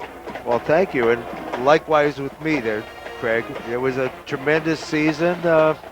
They took us right to the brink and all. Unfortunately, they just couldn't take that final drink out of the cup. But like we said, just a tremendous season to them. Good team of announcing. I enjoyed it again. Hopefully we'll be back next year and go as far as we did this year. It was nice to have Tim added to the broadcast team this year as well. Gave us a little more insight down on the field. Before we get out of here, we should tell you that tonight's game was brought to you in part by Connecticut Incorporated, by Junction Auto Sales, by Burr Funeral Home and Cremation Service, 5 generations dedicated to honesty, dignity, and service since 1859, by the law firm of Newman, Leary & Bryce, by Universal Disposal, rubbish and garbage collection for commercial, residential, and industrial. It's 286-3173. By Clemson Excavating, by Chardon Square Auto Body and Max Dugan's Restaurant and Lounge, by Gary's Towing and Service for all your automotive needs, Creel & Associates Certified Public Accountants, Howder's Lawn and Sport, Honda, and Cub Cadet Snow Throwers are now in stock, by Lawson Ford and Mercury, Chardon Metal Products, ISO 9002 certified, Diamond Machinery Company in Chardon, it's 286-4969. Hamden Building Products for all your building needs. Civic & Associates, Certified Public Accountants and Management Consultants. A.J. Goulder Electric Company, Ashtabula, Lake and Geauga County's oldest and largest electrical contractor. Richard's Maple Products, gift packages year-round. Call for our free brochure. Air Cleaning Systems Corporation, clean air for business and industry, 285-3565. Midas Auto Systems, exhaust, brake, suspension, and tires. Sitco, manufacturer of precision diamond and CB tooling. Alvord Insurance Agency. Residence Artists for all your painting and remodeling needs. Ayrshire Corporation, providing dependable crane service in the Tri-County area for all your construction needs. Chardon Auto Parts for all your auto parts needs. Quay Buick. Buick stands for quality, and quality begins with QUA. Ken's Transport Incorporated, bulk haulers. Home and Business Storage, 204 5th Avenue, Chardon, and US 44 in Troy. Give them a call. It's 286-3653. Peterson and Eibold, attorneys at law. Chiaga Art and Framing Gallery, 301 Center Street in Chardon. Boswick's True Value Hardware. Patrick's Pizza, open 7 days a week. Takeout or delivery. It's 286-9577. And here are some of the folks that joined us for this very special game. Chardon Motors, special cars for special people. Western Reserve Agency Insurance. Cottage Pottery, gift shop with pottery and other crafts. Exclusively You, Sport Rack for all embroidery, school, and team clothing. Weidig's Floral, for all your floral and gift needs. Sage's Apples, homegrown fruits and vegetables. Thrasher TV, Radio Shack and RCA dealer. Fraternal Order of Eagles, Airy 2261. R&L Design Builders, 285-3671 for all your construction needs. The Meadows, Townhouse and Garden Apartments in scenic Chardon Village, 286-3653. And by Best Sand Corporation, Silica Sands and Gravels, 285-3132. Tonight's game is brought to you by GTV, local public service programming for Burton Township, Burton Village, Chardon Township, Chardon Village, Hamden Township, and Middlefield Village. GTV, we're here for you, and we were here for you tonight from Paul Brown Stadium. For my partner, John Walsh and Tim Kelby, I'm Craig D saying so long. The producer of GTV's Chardon Hilltopper Football is Dave Jevnikar. The director in graphics, Andy Baldonado. The director in grip, Jason Bednarski. Audio, Frank Swiderski. Graphics, Kevin Gibson. Tape and replay, Chris Reckner. The camera guys, Tom Clevey, Brian Stone Cold Travelick, Dave Levy, and Sean Kelly. Grip, Mike Dees. Well, again, that's going to do it from Paul Brown Stadium. We hope you've enjoyed Chardon Hilltopper football. Join us again on GTV for much more sports action as this year continues. For John Walsh and Tim Kelby, Craig D saying so long. The final again, Lebanon 27, Chardon 21. We'll see you next time on GTV.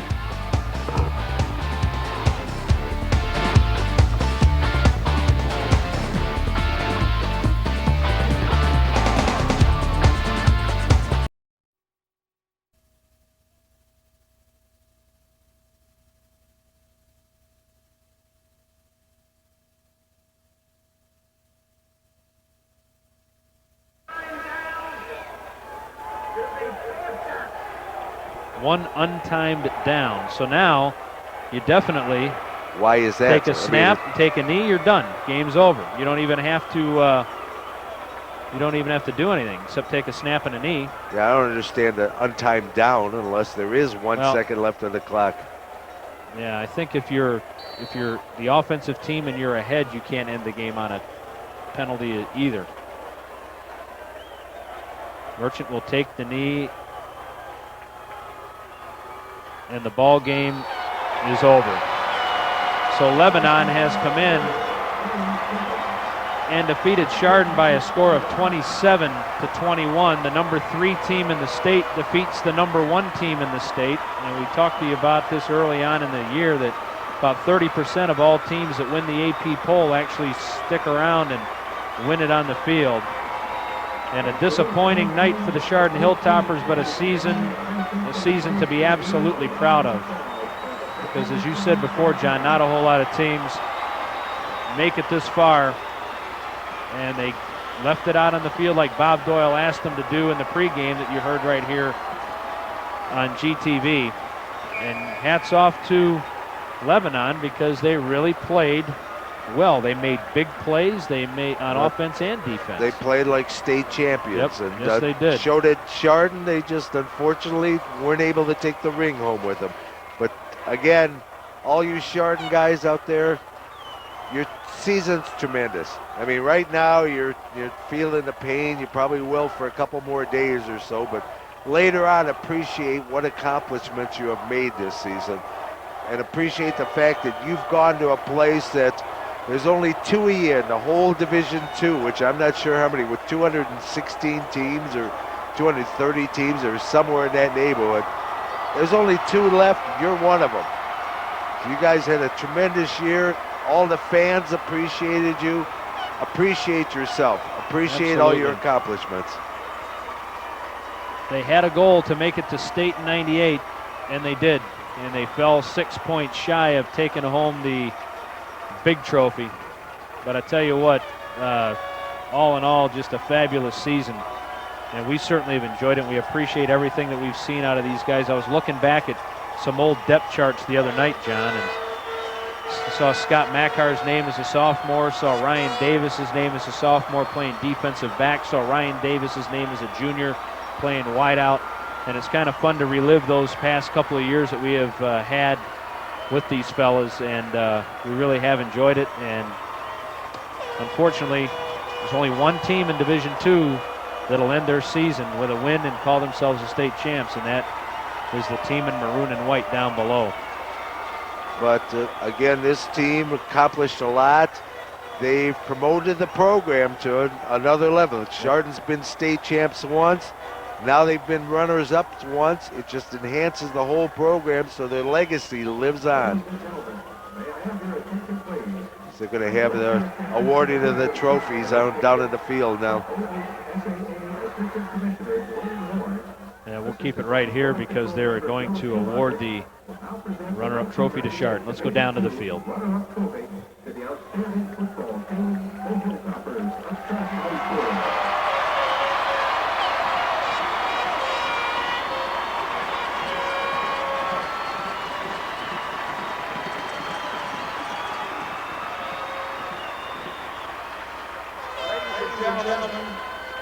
What a tremendous game by 2 terrific football teams.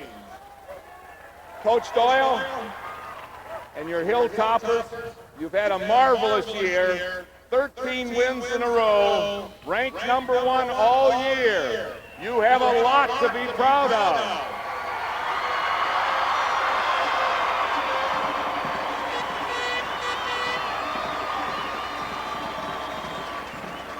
Men, I know you're disappointed at this moment, but when you ride back to Chardon tonight, think of all the great things that happened for you and your team and your fans. Great job this year.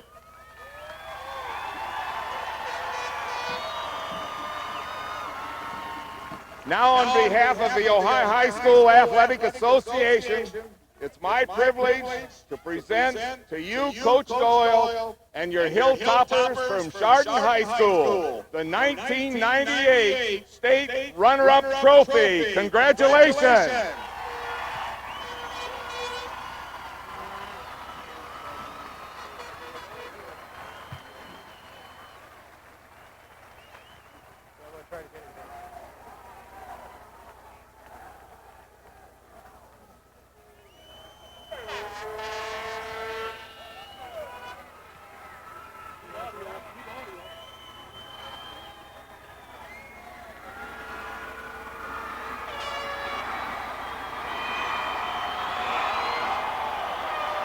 Ladies and gentlemen, I direct your attention to the home side of the stadium, where Assistant Commissioner Ward, assisted by OHSAA Board Official Member John Rossi, will now present the 1998 Division II State Championship Trophy to the outstanding football team, the Warriors of Lebanon High School.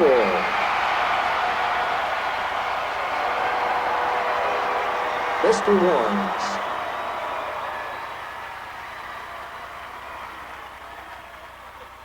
How about those Warriors?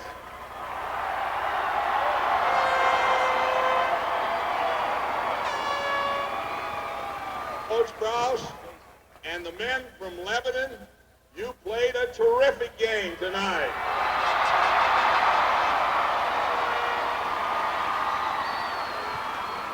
You traveled a long way, you came on a mission, and you accomplished that mission.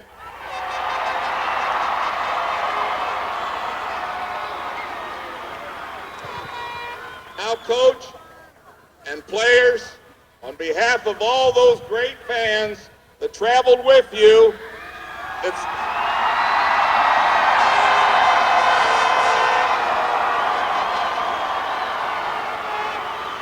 for the first time in your school's history, it's a privilege for me to present to you the 1998 champions of the state of Ohio, Lebanon High School.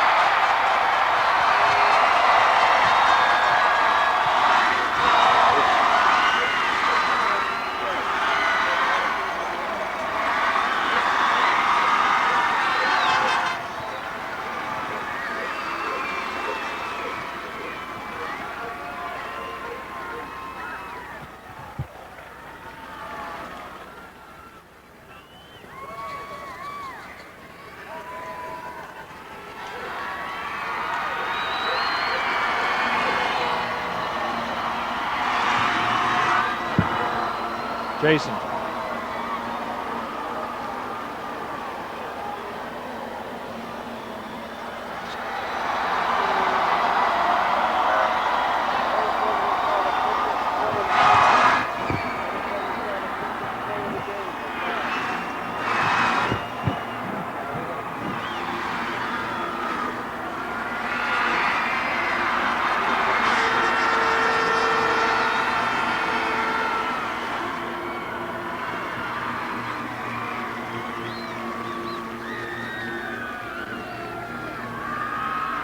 So the Hilltoppers, and there you see the championship trophy for Lebanon. So 27-21, John, again, the Chardon faithful hanging around to congratulate these fellas on the runner-up. Both the Chardon and a tribute to the Lebanon Warriors as well. Because, they're a good group of fans, and they're starting to file out a little bit now. The trophy presentation's over and all. But they did stay right to the bitter end, and they stayed, as they got it. It wasn't as soon as the game was over, they started filing out. Yeah, there's Coach Bob Doyle, and I tell you what, Bob has been very gracious, as he always is with us for these broadcasts, including inviting us into the locker room before tonight's game. which was very special for everyone, I think, to get an idea of what goes on. You see him go in the tunnel, you see him come out, but you don't really know at times what goes on in between. And Bob Doyle putting together a nice special package for his seniors, a little gift, if you will, for the seniors, and something that they have believed in and been instilled in all season. And I think they did what he asked, and that was leave it out on the field. But a couple of big plays by Lebanon, who you can't take anything away from, the number 3 team in the state, darn it. I mean, no shame here, none whatsoever. Well, right now you got to give it to them. They're the number 1 team in the state. You know, the AP polling aside and all, they beat Chardon, and when you do it on the field, you're state champs. Checking out down below, I see Tim trying to get Bob Doyle. We'll keep it here for another couple seconds, and if Tim can grab him, fine. If not, we may stop this thing for a second. And through the magic of TV, we'll come back when Tim... Tell you what, let's do that, Jason. Let's stop it. And through the magic of television, hopefully the next person you'll see is Tim with Coach Bob Doyle.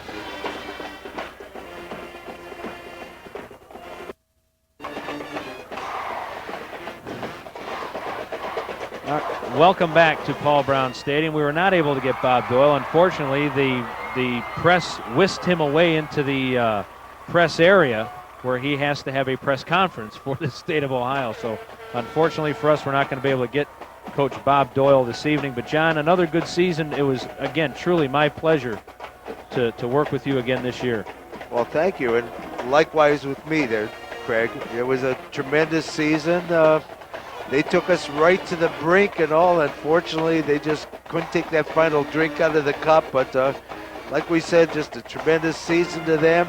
Good team of announcing. I enjoyed it again.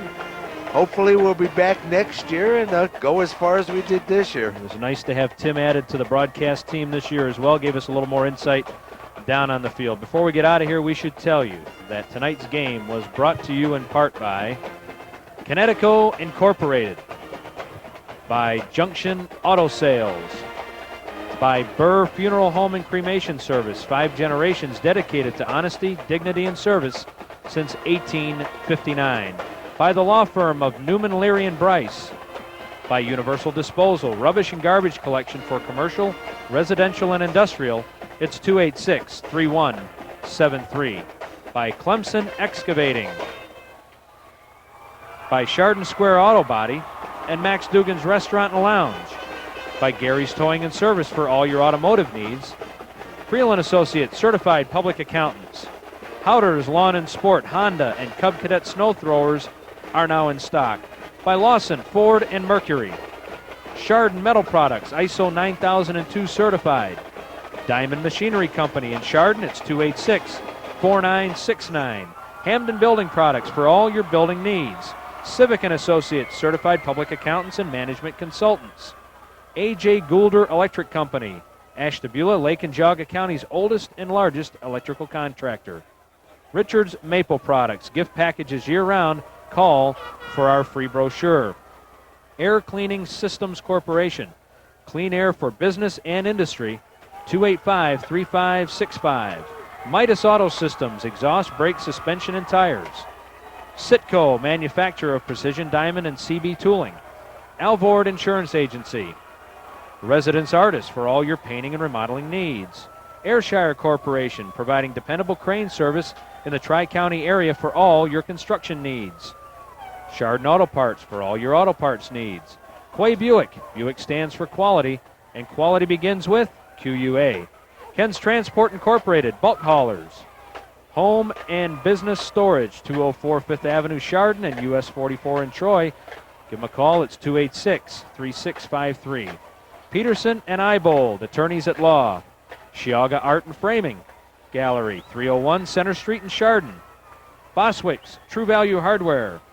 Patrick's Pizza, open 7 days a week. Takeout or delivery, it's 286-9577. And here are some of the folks that joined us for this very special game. Chardon Motors, special cars for special people. Western Reserve Agency Insurance.